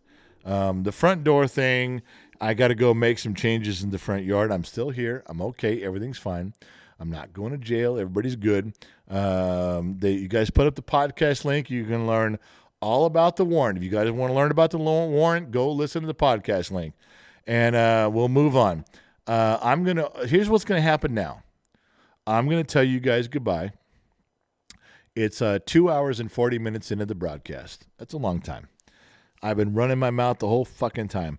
I'm going to drink one more glass to you guys in here. See, my glass is empty right now. I'm going to pour something out of this decanter that was not filled by the Sun Valley Fox. And I'm going to drink one more drink to you guys.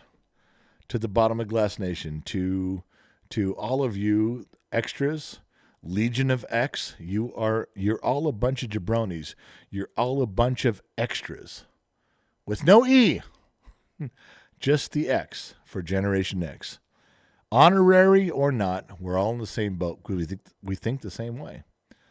And I'm just a jabroni like the rest of you. More fucked up than the rest of you. I promise I will stack my mistakes up against yours any day of the fucking week.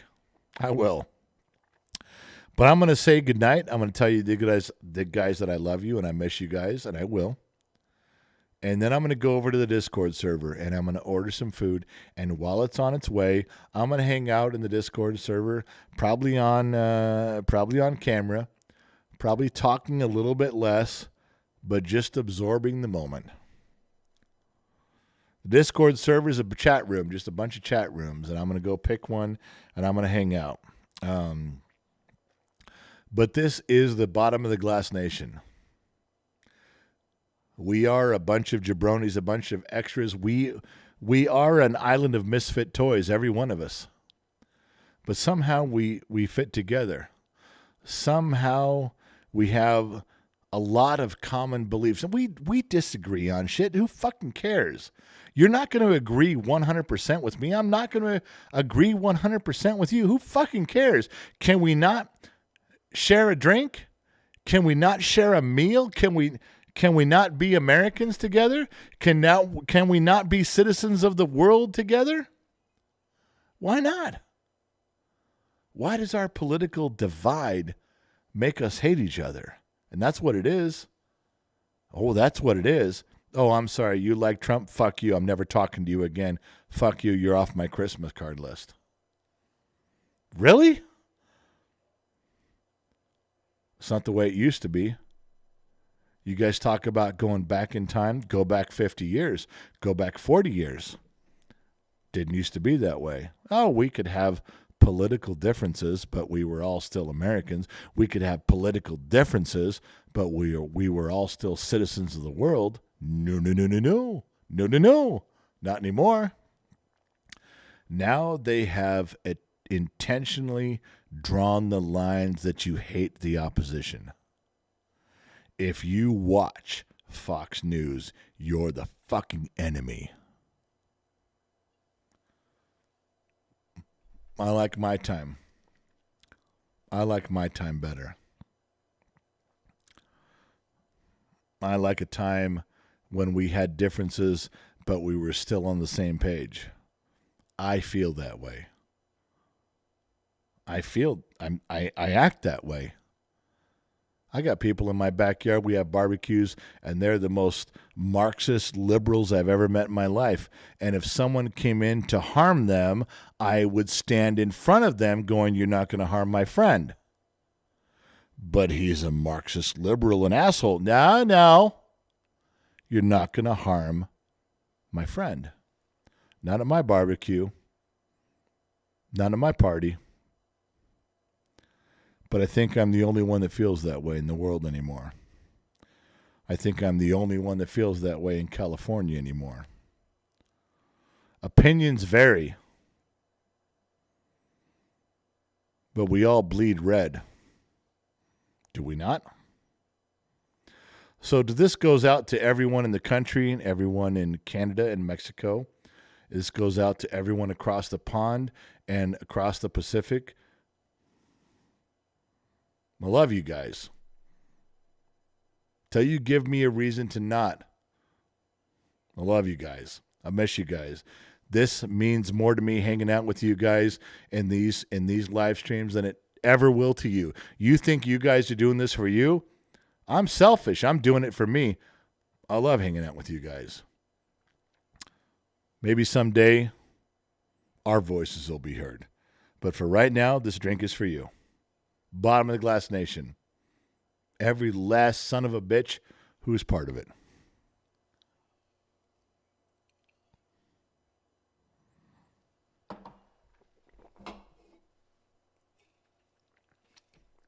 My training wheels, because I'm old.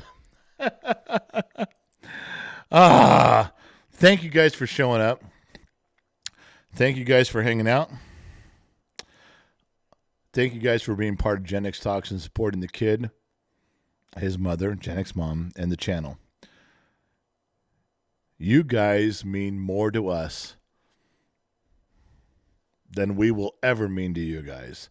And yes, I'm stealing that line from Vin Scully, and I was there at his last broadcast in Dodger Stadium. But he was right. So am I.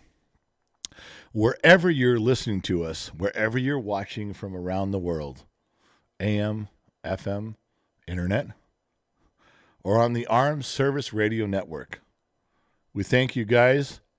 We'll catch you all on the flip side.